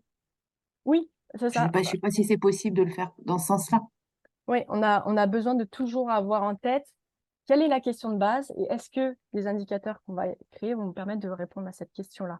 Donc, Oui. d'ores et déjà, on avait des questions sur les tendances, sur la faune et sur les oiseaux. On pouvait commencer à apporter un élément de réponse par rapport à ces groupes taxonomiques. Les oiseaux, voilà, on a des indicateurs qui nous disent que pour les rapaces menacés, par exemple, ils se portent plutôt bien. Alors que les rapaces communs, en revanche, la population, c'est pas une tendance aussi optimiste. Donc, voilà, on a aussi besoin d'avoir une visibilité sur l'ensemble de ces groupes taxonomiques. C'est ce qui nous manque actuellement et c'est ce qu'on aimerait faire au sein de l'ORB. Sur d'autres groupes aussi, donc que ce soit flore, mammifères, etc. Et donc, on souhaite valoriser ce travail-là pour essayer d'avancer sur ces questions. Mais on est d'accord, il y a d'autres questions auxquelles on ne pourra pas répondre parce que ces suivis ne sont pas forcément adaptés. Oui, oui, après, c'est intéressant de faire ce travail et de démarrer par quelque chose, quoi. Voilà. Merci. Tout à fait. Audrey avait levé la main. Oui, bonjour tout le monde. Oui, par rapport à cette remarque, je pense que c'est vraiment nécessaire d'avoir la réflexion inverse, c'est-à-dire il faut vraiment se dire on a besoin de calculer cet indicateur-là et développer le protocole qui va permettre de répondre à cette question-là. Nous, sur les pop amphibiens et pop reptiles, on a eu la chance d'avoir des protocoles qui ont été bien construits dès le début. Il n'empêche que j'ai certains jeux de données aujourd'hui sur lesquels je ne peux rien faire. Donc, mis à part juste de la cartographie, de l'inventaire, enfin voilà, que je traite comme de la donnée opportuniste en fait, mais j'ai des suivis sur lesquels que je ne peux pas intégrer dans mes analyses de tendance parce que il n'y a pas que le critère de couverture spatiale qui rentre en compte, mais il y a aussi, si on est sur du suivi temporel, le nombre de passages à réaliser par année. Nous, on fait des suivis en site occupancy, donc il faut passer plusieurs fois dans l'année sur des sites, donc des mares ou des transectes pour les reptiles. Et si les acteurs ne réalisent pas un certain nombre de suivis qui est imposé, les jeux de données sont tout simplement mis de côté. Donc ça fait perdre du temps à tout le monde. Et du coup, c'est vrai que si on veut vraiment optimiser un maximum toutes les données de suivi qui sont mises en place sur les sites, il faut vraiment avoir des protocoles qui permettent de répondre à la question posée et pas faire l'inverse, ne pas faire des protocoles un peu tous différents, chacun dans nos coins, puis se dire que les statisticiens pourront de toute façon sortir des trucs. On n'y arrive pas et on a été beaucoup en réflexion avec les statisticiens justement l'année dernière par rapport à ça, parce que il y a eu énormément de déchets malheureusement dans les jeux de données qu'on n'a pas pu intégrer. Donc c'était juste une petite remarque pour alerter un petit peu. Et aujourd'hui, dans tout ce qui est construction de nouveaux protocoles, donc comme l'a évoqué Cédric Baudran tout à l'heure, on construit les protocoles qui ne sont pas encore mis en œuvre sur les terrains avec les statisticiens. Donc on intègre les statisticiens avec nous dès l'élaboration de nouveaux protocoles pour être certain que les données qui seront récoltées dans ces protocoles-là pourront être analysées pour obtenir de la tendance.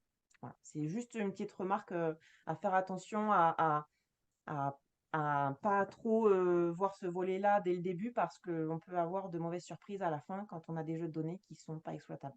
Oui, on a bien en tête tout ça. Bon, après, juste pour rappeler que l'ORB est là pour valoriser les données existantes et pas forcément pour créer de nouveaux protocoles. Donc ça, c'est pas de sa compétence. En revanche, on peut faire remonter des besoins au sein de l'ORB pour dire, voilà, on a une question bien précise. On aimerait pouvoir y répondre par des indicateurs, mais à l'heure actuelle, aucun suivi ne semble pouvoir répondre à cette question. Donc, on a besoin de nouveaux protocoles. Bon, ça demande beaucoup de temps, hein, et justement, ça tombe bien parce que c'est juste l'étape d'après dans cette présentation. Mais juste avant, je voulais revenir sur une question sur les suivis plutôt entomaux, puisqu'il y a eu des questions là-dessus. Il est vrai qu'on n'a pas beaucoup de suivi entomaux, en tout cas par rapport au regard des critères que Alice a mentionné, notamment dans le fait de pouvoir valoriser les indicateurs. Il existe des suivis entomaux, mais en tout cas pas suffisamment à l'échelle de la région ou pas suffisamment de recul pour qu'à l'heure actuelle, on puisse les utiliser. On peut passer à la suite, et c'est justement les perspectives, les suites à venir. Qu'est-ce qu'on va faire de tout ça?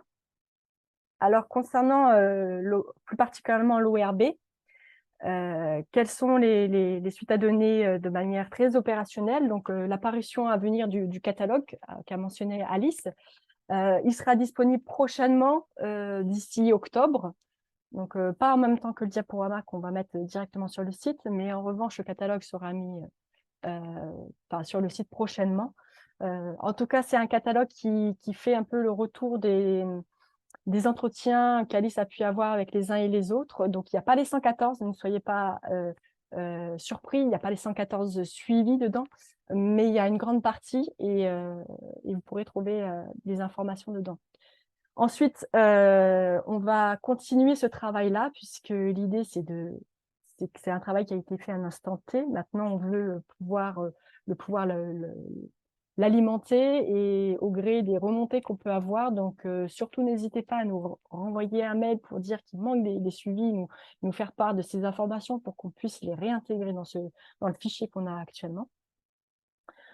Il y aura aussi également un travail de communication qui est plutôt lié à la rentrée des données qui circulent et qui sont bancarisées dans le SINP, et Cécile Dassonville de l'Adréal Occitanie a mentionné.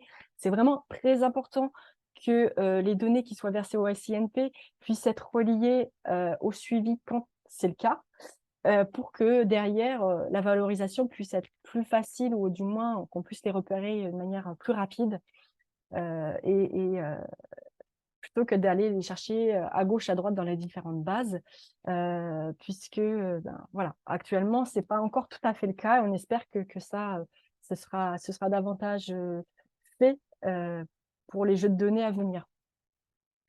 Et puis, la création d'indicateurs de tendance, et c'est via le travail qu'a fait Alice, donc essayer d'avancer sur cette liste, les 29 suivis, pour savoir sur quoi on part, qu'est-ce qui est possible, en attendant d'avoir quelque chose d'un peu plus structuré.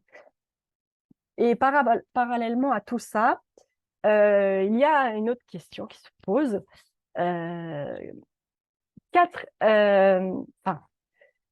Comment avancer là-dessus? Parce que l'ORB utilise des données qui sont disponibles, mais en fait, on se rend compte qu'on est vite, on se heurte rapidement à des questions pour lesquelles on est incapable de répondre, parce qu'il n'existe pas de données. Donc, l'état de la biodiversité est actuellement envisagé que sous l'angle des espèces, faune et flore, mais on sait très bien tous que la notion de biodiversité est beaucoup plus large, qu'elle comprend des notions beaucoup plus complexes, notamment d'interaction, de lien avec les milieux. Donc, il y a aussi les habitats qui manquent. Est-ce que l'ORB doit se satisfaire de ce travail via le focal espèce, ou justement on a besoin de prendre du recul et d'essayer de commencer à réfléchir à d'autres axes à développer?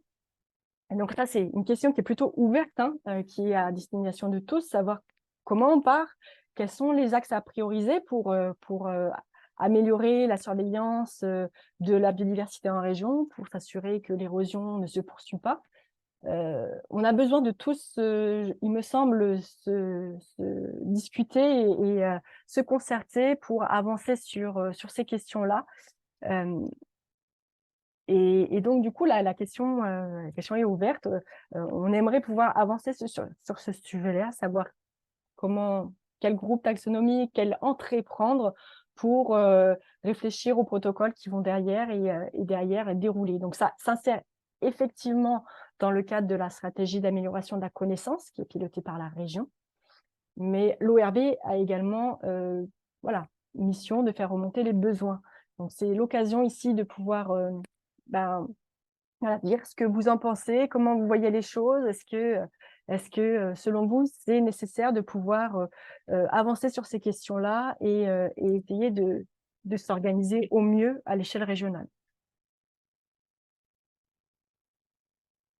Alors, je suis désolée, je n'ai pas vu les questions dans le chat, donc n'hésitez pas à lever la main. Il y a Justine qui a levé la main. Oui, bonjour. Je travaille à Nature en Occitanie. Moi, j'avais une réaction par rapport à tous ces suivis qu'elle est très espèce centrée. C'est vrai que quand j'ai vu votre liste, ouais, c'était une des questions que je me posais. Si vous alliez prendre aussi en compte des suivis avec plutôt des populations. Parce que c'est vrai qu'on le voit, en tout cas avec le changement climatique, il va y avoir des nouvelles espèces qui vont apparaître, d'autres espèces qui vont disparaître. Et c'est vrai que ça me semble aussi intéressant d'avoir des suivis qui suivent l'ensemble d'une population. Et j'avais donc une deuxième question, je l'avais déjà mis un peu dans le chat, et puis vous y avez répondu en partie, c'était ce qui concernait l'entomofaune. Parce que je me posais la question, par exemple, pourquoi les suivis STERF, en fait, n'étaient pas dans la liste? C'est parce que c'est quelque chose qui est déjà national et vous avez pris que les choses qui sont vraiment régionales. Mais ça pourrait être, il me semble, quelque chose qui permettrait d'intégrer l'entomofaune et des suivis qui sont du suivi de population, et moins du suivi espèce centré. Et je profite aussi que j'ai la main levée, parce que j'avais une troisième question. Donc on parlait aussi un petit peu avant, il y a quelqu'un, je crois, qui a posé la question, mais ce qui était en termes de représentativité des milieux. Parce que dans la liste que vous proposez, il me semble qu'il y a beaucoup de choses en fait qui sont sur les Pyrénées et un peu moins dans les milieux en fait de plaine ou sur le littoral.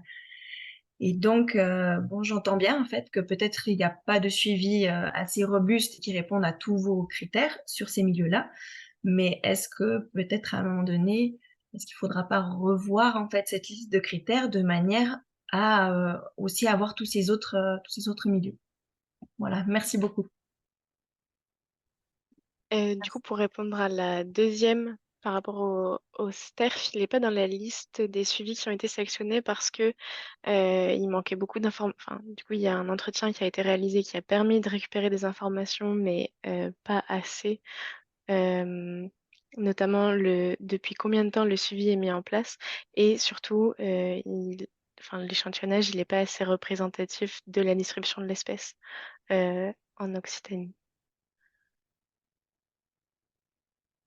Oui, et en ce qui concerne les autres aspects de la question, effectivement, c'était un peu l'objectif de faire un peu cet état des lieux, de vous le présenter, pour vous faire réagir sur les manques et comment faire pour éviter ces lacunes et approfondir la question.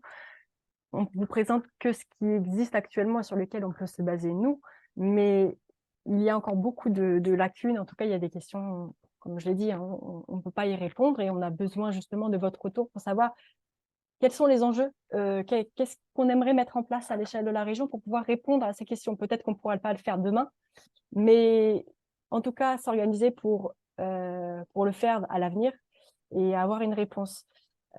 Donc, j'entends la nécessité d'avoir un peu plus de données sur l'entomofaune. Et effectivement, pour ma part, c'est une question que j'aimerais que l'ORB puisse se saisir davantage, pouvoir voilà, se dire qu'est-ce qu'il en est de l'entomofaune en Occitanie. On a des retours à l'échelle internationale, en Allemagne, en Angleterre. En France, pour l'instant, on n'a pas encore d'infos. Voilà, l'idée que j'aimerais, ce serait effectivement de développer cet aspect-là pour la région. Mais actuellement, je ne suis pas sûre qu'on en soit capable. Donc, on a besoin aussi de mettre tous les experts, les naturalistes autour de la table pour discuter de ça, s'organiser, s'articuler et petit à petit monter en connaissance sur ces questions-là.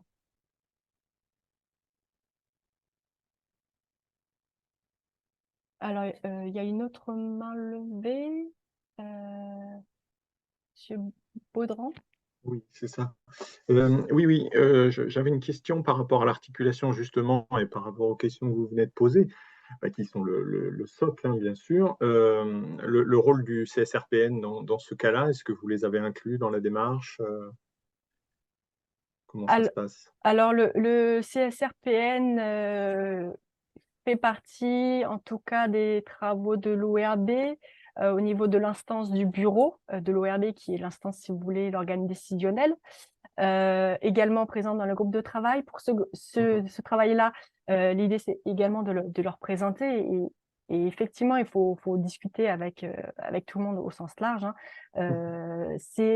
Voilà. On ne fait que lancer une dynamique pour savoir comment chacun d'entre vous prenez cette proposition d'avancer sur ces questions de connaissance et plus particulièrement de surveillance et de suivi de la biodiversité pour voilà, pour savoir un peu si, selon vous, c'est quelque chose, voilà, un besoin, auquel cas l'ORB peut s'en saisir pour faire remonter, et donc, voilà, avec ses partenaires partager, ou au contraire, s'il n'y a pas de nécessité et que les informations qu'on apporte au fur et à mesure sont suffisantes. Ok.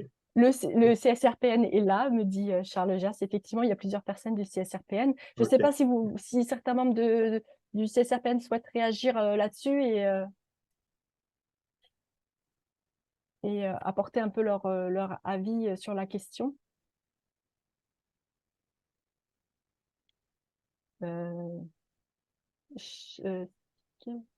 Charles, est-ce que tu veux prendre la parole ou Non, j'ai bien suivi. Il y a simplement, bon, dans les discussions, il y a une question pour hors zone protégée, donc ça concerne surtout les espaces agricoles.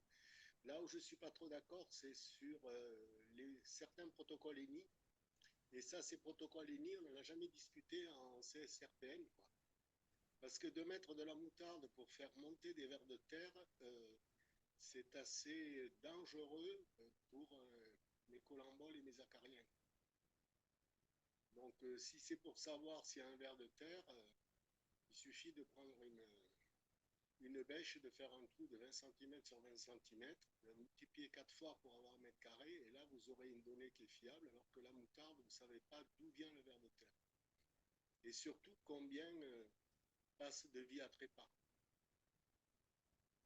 Alors, la question des sols est faite. On ne vous entend pas très bien, Charles.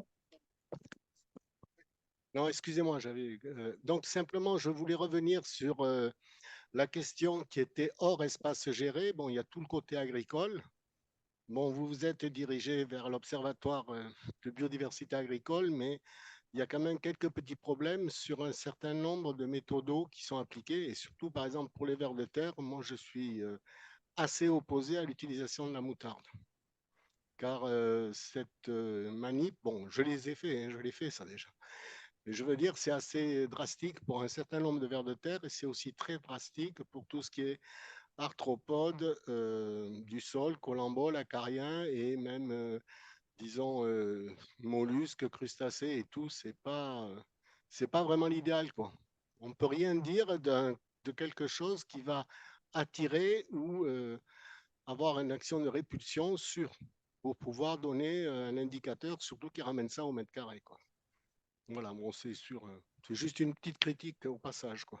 Donc, il existe sûrement d'autres protocoles qui sont un peu plus adaptés et pertinents pour suivre la qualité des sols. Donc, c'est aussi une Non, parce question. que le test bêche est très, très pratique, hein, donc il est beaucoup moins déstructurant, si ce n'est que sur l'espace dans lequel la bêche a pénétré, mais ça n'entraîne pas de conséquences sur le futur. Très bien. Alors, c'est effectivement un axe de recherche, le sol, hein. Comprenez qu'on peut en trouver autant d'axes que vous êtes autour de cet écran. Donc, d'où la nécessité un peu de pouvoir confronter nos points de vue, nos avis pour savoir quel axe on privilégie et comment on s'organise. J'ai vu qu'il y avait dans le chat des propositions autour des services écosystémiques pour avancer dessus. Donc, voilà, il y a plusieurs choses et l'idée, c'est plutôt de pouvoir en discuter dans un second temps ensemble. Il y a Catherine qui a levé la main. Oui, merci. C'était peut-être plus une question. Il me semble que finalement, on se pose la question aussi des espèces sentinelles ou des espèces parapluies qui représentent un peu un fonctionnement ou un dysfonctionnement de des fonctionnalités écologiques. Voilà, donc, est-ce qu'aujourd'hui, il me semble qu'il y a des travaux de recherche là-dessus, ou est-ce qu'il existe une synthèse justement un peu de toutes ces espèces parapluies qu'on appelle, qui pourraient être représentatives justement un peu de la fonctionnalité des milieux, des interactions, et voilà. Bon, c'est plutôt une question, ou qui serait en mesure de, voilà. Alors, actuellement, je ne peux pas vous répondre directement sur la synthèse espèce parapluie. Moi, à ma connaissance, en tout cas, j'ai pas connaissance de ce type de synthèse. Peut-être que ça existe. En tout cas, la fonctionnalité, en tout cas, ça ne concerne que mon avis, mais il faudra y travailler et puis l'aborder au sein de l'OEAB parce qu'on ne peut pas se permettre de présenter des informations que via les espèces. Les habitats, on va commencer à s'y mettre. On espère avoir des informations à communiquer dans les années à venir.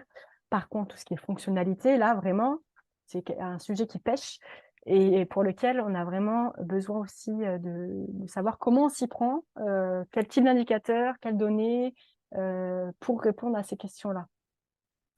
Donc, on est preneur effectivement de ce type d'informations sur les espèces parapluies pour apporter au moins des éléments de réponse, même partielle.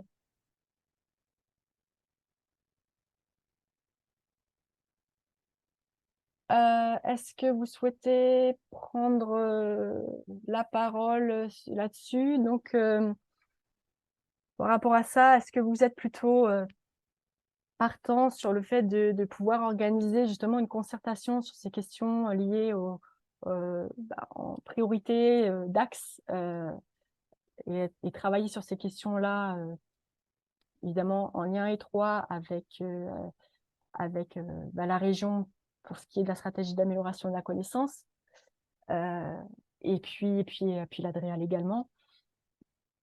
Est-ce que c'est quelque chose qui vous paraît pertinent et intéressant à mettre en place à l'avenir et faire remonter au sein de l'ORB? Oui, Violaine, excuse-moi, j'ai pas trouvé pour lever la main. Fabien Gillot du Gore. Oui, évidemment que c'est intéressant et que c'est important de le faire. Le truc, c'est qu'il faut d'abord, à mon avis, conforter les suivis qui existent, c'est-à-dire les séries de données qui existent depuis longtemps. Il faut s'assurer qu'elles soient perpétuées dans le temps. Donc, je pense en particulier au stock sur les oiseaux, hein, qui a priori est l'indicateur principal qui permettra d'évaluer la stratégie nationale biodiversité. Et effectivement, vous avez parlé des papillons, on peut parler des libellules aussi, des chiraux. Il faut réussir à faire parler ces données avant d'inventer de nouveaux indicateurs, à mon sens, ou en tout cas le faire en parallèle. Voilà. Il faut d'abord conforter les réseaux existants. Le stock, je rappelle que c'est un suivi bénévole des naturalistes qui a lieu depuis des dizaines d'années. Alors, j'ai noté que l'OFB y entrait depuis 2023. Mais avant tout, voilà, il faut que ce réseau soit renforcé. On a fait un bilan. Samuel, je crois, est présent à cette réunion. Voilà, on manque encore de carrés suivis sur les oiseaux. Et je ne parle pas des papillons et des libellules, où effectivement, on est un peu à la rue.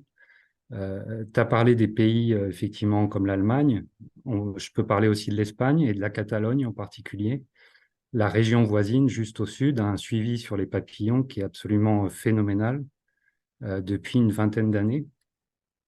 Donc, on aurait peut-être tout intérêt à s'en inspirer, peut-être voire même à travailler avec eux, avec leur protocole, pour renforcer leur protocole et qu'ils puissent s'appliquer, que l'indicateur puisse s'appliquer à toute l'échelle de l'Occitanie, en tout cas au nord et au sud des Pyrénées. Voilà ce que je voulais dire rapidement. Merci beaucoup, Fabien.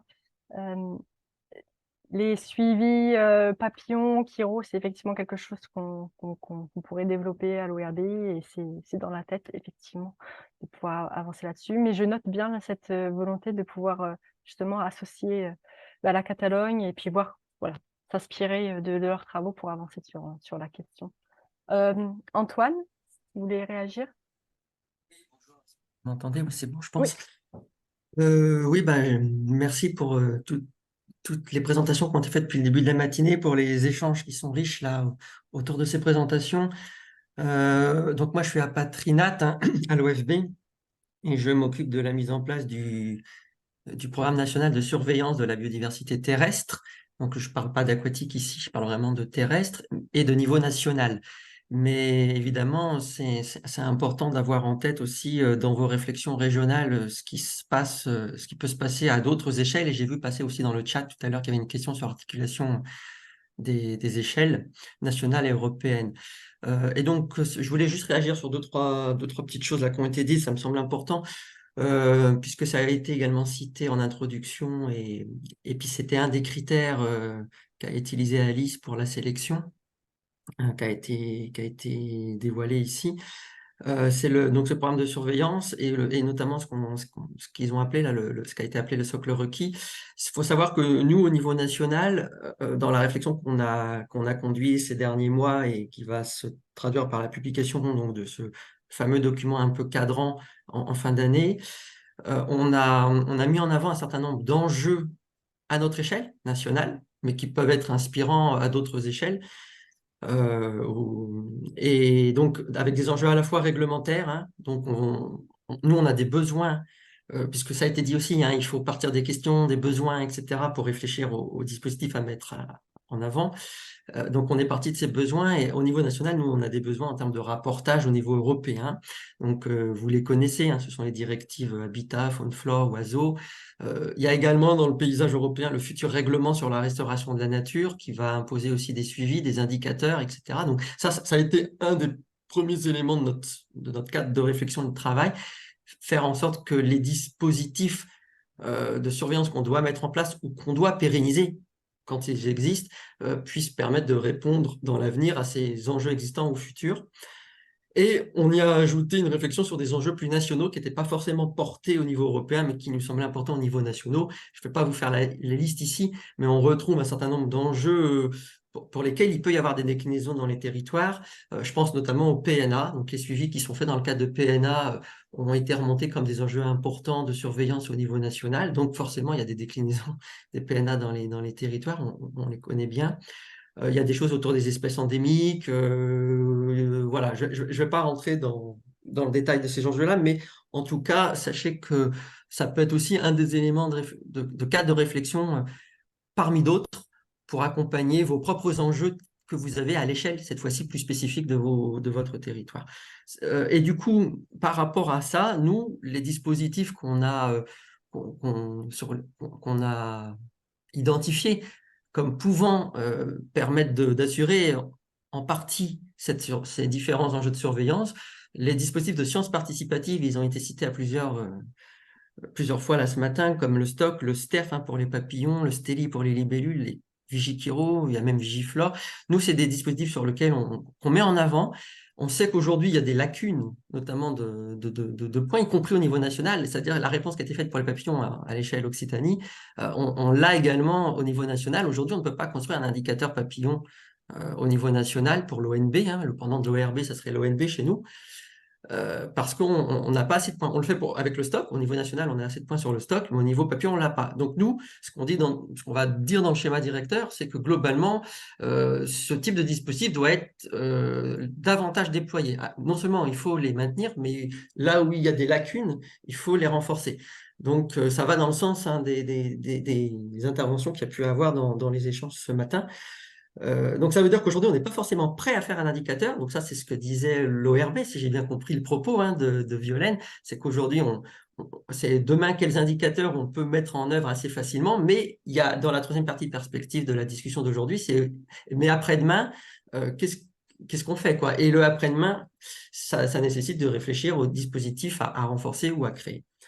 Donc voilà, je voulais juste un peu abonder dans ce sens-là et rappeler qu'il y aura des éléments au niveau national qui pourront aussi inspirer ou tracer quelques lignes sur lesquelles vous pourrez vous appuyer dans vos futures réflexions dans le territoire. Merci beaucoup, Antoine. Effectivement, on essaie de faire au maximum le lien avec les travaux que vous menez au niveau national et même si on les a déjà pris en compte, mais on suivra l'évolution. Et nous, dans le schéma, directeur, hein, puisque ce document, ça s'appelle un schéma directeur, on s'intéresse aussi bien à l'entrée espèce qu'à l'entrée habitat et même écosystème. Alors, je ne vous cache pas que les niveaux de priorité sont pas forcément les mêmes en termes ensuite de priorité dans le temps de la mise en œuvre, parce qu'on a un document qui va être assez large et qui va devoir être implémenté progressivement dans le temps. On ne pourra pas tout faire tout d'un coup. Mais ça fixe des grandes orientations. Et pour nous, dès maintenant, d'afficher qu'il y a des enjeux autour des approches par les communautés, par les écosystèmes, c'est important, même si l'aspect réglementaire nous drive toujours de manière importante parce qu'on a des obligations concrètes auxquelles on doit répondre et qui peut préempter certaines priorités. Donc ça, on n'échappe pas à ça. Mais malgré tout, on a un message qui dit qu'il ne faut pas négliger d'autres aspects. Donc, par exemple, quand on parle d'habitat, certes, il y a un focus directive habitat, évidemment, mais la directive habitat, il n'y a pas tous les habitats, et il y a des gros enjeux sur les prairies par ailleurs au sens plus large, etc. Voilà. Merci de cette précision. Simon, tu veux réagir? Oui, merci Violaine. Je profite de cette prise de parole d'abord pour remercier Alice dans le cadre de son stage et tout le travail qui a été déployé, qui montre tout l'intérêt effectivement du sujet. On est monté jusqu'à, j'ai regardé tout à l'heure la jauge, 103 participants, donc très satisfait de la dynamique qui est lancée. Et puis bien sûr, pour rebondir sur les 2 dernières interventions, le sujet c'est la suite. Donc bien sûr, la RB va capitaliser sur tout ça pour voilà, dans le cadre de tous les partenariats que l'on a autour de l'ORB, voir qu'est-ce qu'on peut faire pour toujours améliorer la situation et donner plus à voir à la fois au grand public comme aux décideurs en matière d'évolution des milieux naturels en Occitanie, mais aussi en matière d'évolution des politiques publiques et de leur mise en œuvre en Occitanie. Je voudrais juste rebondir sur 2 points, enfin les 2 dernières interventions sur le sujet de la coopération internationale. Rappeler, c'est à la fois une information et puis aussi un message passé comme une sollicitation, un peu comme une bouteille à la mer. Mais sachez que dans le cadre de la coopération que nous avons avec la Catalogne, avec la Generalitat de Catalunya, avec lequel nous avons un protocole d'accord et de coopération, l'Occitanie est sollicitée pour suivre 3 espèces qui sont suivies côté Catalogne. Donc je le dis, tout le monde n'est pas au courant. On a cette sollicitation pour le suivi campagnol des neiges et hermine sur la chaîne pyrénéenne, notamment voilà, pour voir à quel point l'impact du changement climatique modifie ou pas les distributions de ces espèces. Et puis aussi une sollicitation plus large et quelque part d'un peu plus long terme aussi, puisque chez eux, c'est quelque chose qui a commencé déjà depuis un moment, sur le putois d'Europe, voilà, pour lequel là aussi, on a une sollicitation de leur part. Donc, pour l'instant, ça n'a pas eu de retour. J'ai lancé quelques perches, effectivement, dans le cadre du comité des financeurs Occitanie pour voir si les institutions pouvaient s'aligner. Alors, effectivement, le retour qui nous a été fait, c'est que bien sûr, il y a toute une réflexion qui est déjà en cours, un recentrage des dispositifs au niveau des institutions en charge des suivis. Mais je le redis, voilà, on a cette sollicitation et nous, à RB Occitanie, on pourra accompagner une coopération, en tout cas accompagner des acteurs qui seraient prêts à coopérer avec la Generalitat de Catalunya pour voir à quel point on peut, du coup, soit doubler les suivis côté Occitanie pour avoir des approches génétiques, phylogénétiques intéressantes, ou développer un certain nombre de suivis pour répondre effectivement à la sollicitation de nos collègues de Catalogne. Merci Simon. Donc n'hésitez pas à revenir vers nous si jamais ces suivis vous intéressent pour se mettre en lien directement avec nos partenaires espagnols. Je souhaitais juste revenir sur un point que j'ai vu dans le chat, notamment de l'Adréal Occitanie, sur le suivi, enfin en tout cas la délivrance des arrêtés de dérogation espèces protégées. Et donc voilà, peut-être l'opportunité de mettre en place des suivis protocolés que nous pourrions recenser via notre état des lieux des suivis en région. Sachez qu'on a essayé de récupérer cette information via les bureaux d'études. Comme l'avait mentionné Alice, on a essayé de contacter les bureaux d'études dans ce cadre-là, entre autres, s'ils mettaient en place des suivis, et notamment via l'UPGE, pour avoir des retours des bureaux d'études. Malheureusement, on n'a pas beaucoup de retours, et ce serait quelque chose aussi d'intéressant, voilà, et de voir un peu plus ce qui existe en termes de suivi, notamment dans le cadre de suivi réglementaire, en tout cas. Donc, si vous avez en tout cas connaissance de bureaux d'études qui réalisent des suivis, n'hésitez pas à nous faire remonter l'information. On pourra revenir vers eux et avoir un peu plus de données là-dessus. Oui, du coup, juste, les bureaux d'études réalisent des suivis. Après, ils ne sont pas forcément protocolés ou ils n'utilisent pas forcément le protocole stock. Et à la limite, on n'a pas forcément cette information-là non plus dans les bilans qui nous sont envoyés.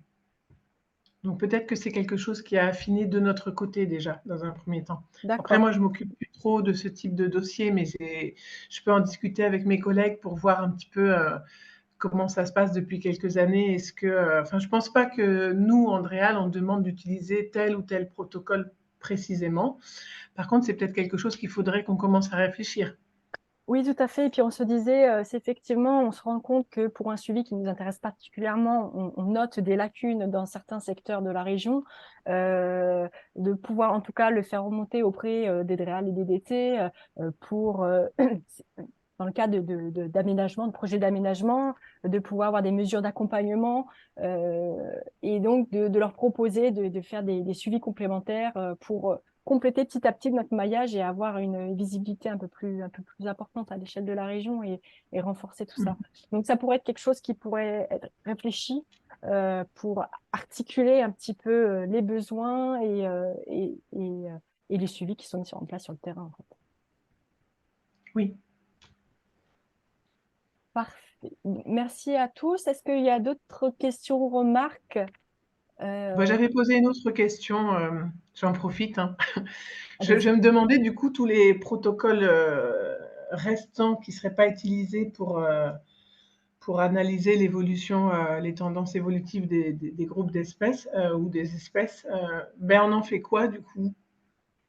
Eh bien, on en fait quoi? Par rapport à l'ORB, pas forcément grand-chose en tout cas, puisque nous, c'est à l'échelle de la région. Après, c'est des protocoles qui ont été élaborés sûrement à l'échelle locale.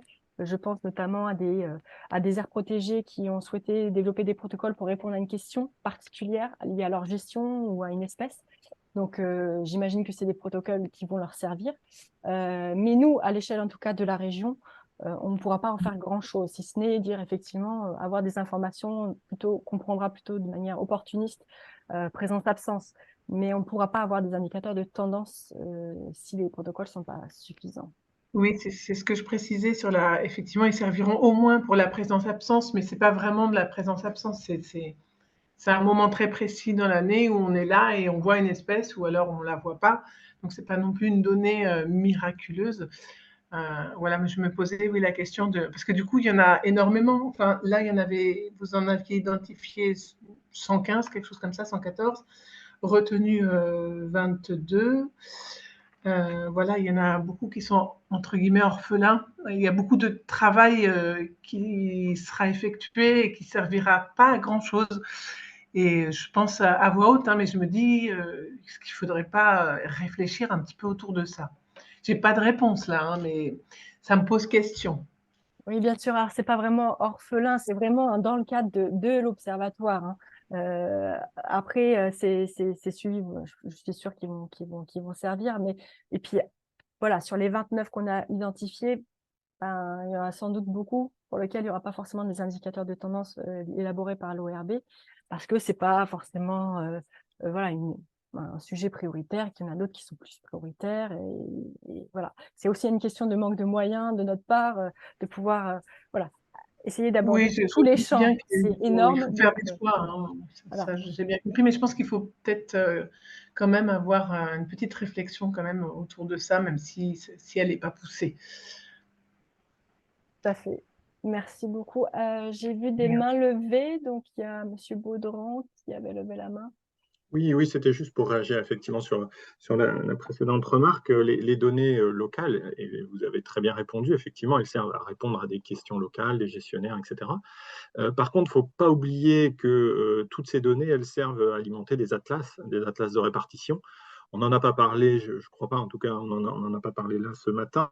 Les atlas, ça reste quand même des données qui, certes, ne sont pas des suivis de tendance de population, encore que je crois qu'il y a des statisticiens qui essayent de travailler là-dessus, Mais voilà, ça reste des données de base qui servent à tous les gens ici, là, dans la Réunion et à bien d'autres. Donc, évidemment, même un suivi local, il sert quand même à alimenter des atlas de la biodiversité. Donc, rien que ça mérite effectivement de les poursuivre. Tout à fait. Et d'accord. grâce à ces atlas, on a pu élaborer des indicateurs de tendance sur la répartition des espèces avec les différents partenaires sur les principaux groupes taxonomiques. Donc, effectivement, on peut appuyer là-dessus sur le fait de l'intérêt de tous ces travaux menés par les partenaires en région, sur le terrain, même à une échelle locale qui, au final, voilà, serviront à une échelle plus large. Laurence, est-ce que tu Oui, voulais... en fait, vraiment, c'était pour reprendre, enfin, c'était juste insister sur les deux dernières interventions là et sur les réflexions qui doivent être faites sur l'avenir des protocoles qui sont mis en place et qui peuvent pas être utilisés pour l'élaboration des tendances. On peut peut-être aussi réfléchir, comme il a été fait à l'OFB, de transformer des protocoles. En fait, on l'avait fait, on s'est mis au suivi, au stock, au suivi temporel des oiseaux communs, alors qu'on utilisait un autre protocole avant. Mais justement, dans un souci d'homogénéité et d'exploitation, c'était bien de passer au stock. Donc voilà, il y a des réflexions qui peuvent être faites aussi localement, même si c'est des utilisations très locales, qu'on peut peut-être faire évoluer les protocoles. Et puis, je pense qu'il peut y avoir aussi des réflexions sur l'exploitation de toutes les données opportunistes hors protocolées et où certainement, en fait, au niveau statistique, on peut quand même on doit pouvoir tirer des choses aussi. Et puis, la dernière chose, là, c'était par rapport à l'utilisation exiger la mise en œuvre de protocoles dans le cadre des dérogues espèces protégées.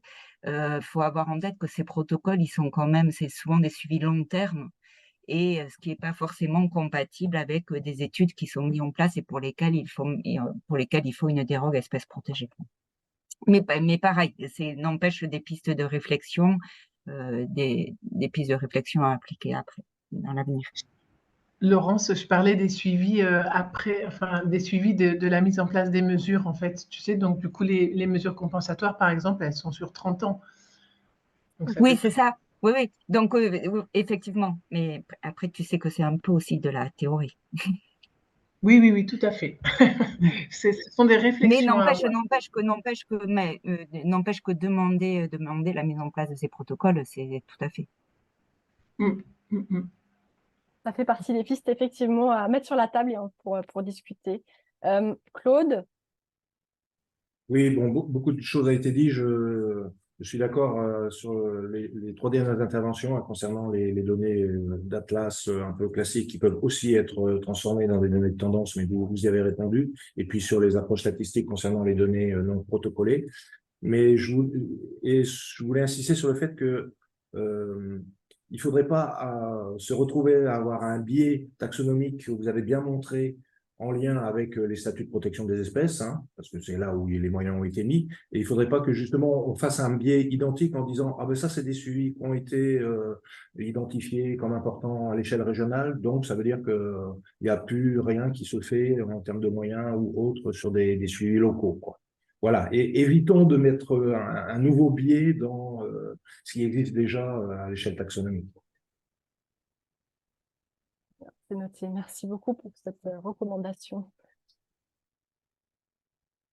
S'il n'y a pas d'autres remarques, questions, main levée, non, je ne vois pas. Donc, on vous remercie en tout cas d'avoir été présent pour cette réunion, pour ce temps d'échange aussi. Merci beaucoup à toutes les remarques et les retours que vous nous avez faits. On va continuer à travailler sur le sujet, en tout cas pour l'OEAB et de manière plus générale sur la connaissance en lien avec nos partenaires, évidemment. Donc, merci beaucoup à tous et puis à bientôt. Et je vous souhaite un bon appétit. Au revoir. Merci beaucoup et bravo pour le travail effectué. Merci à tous.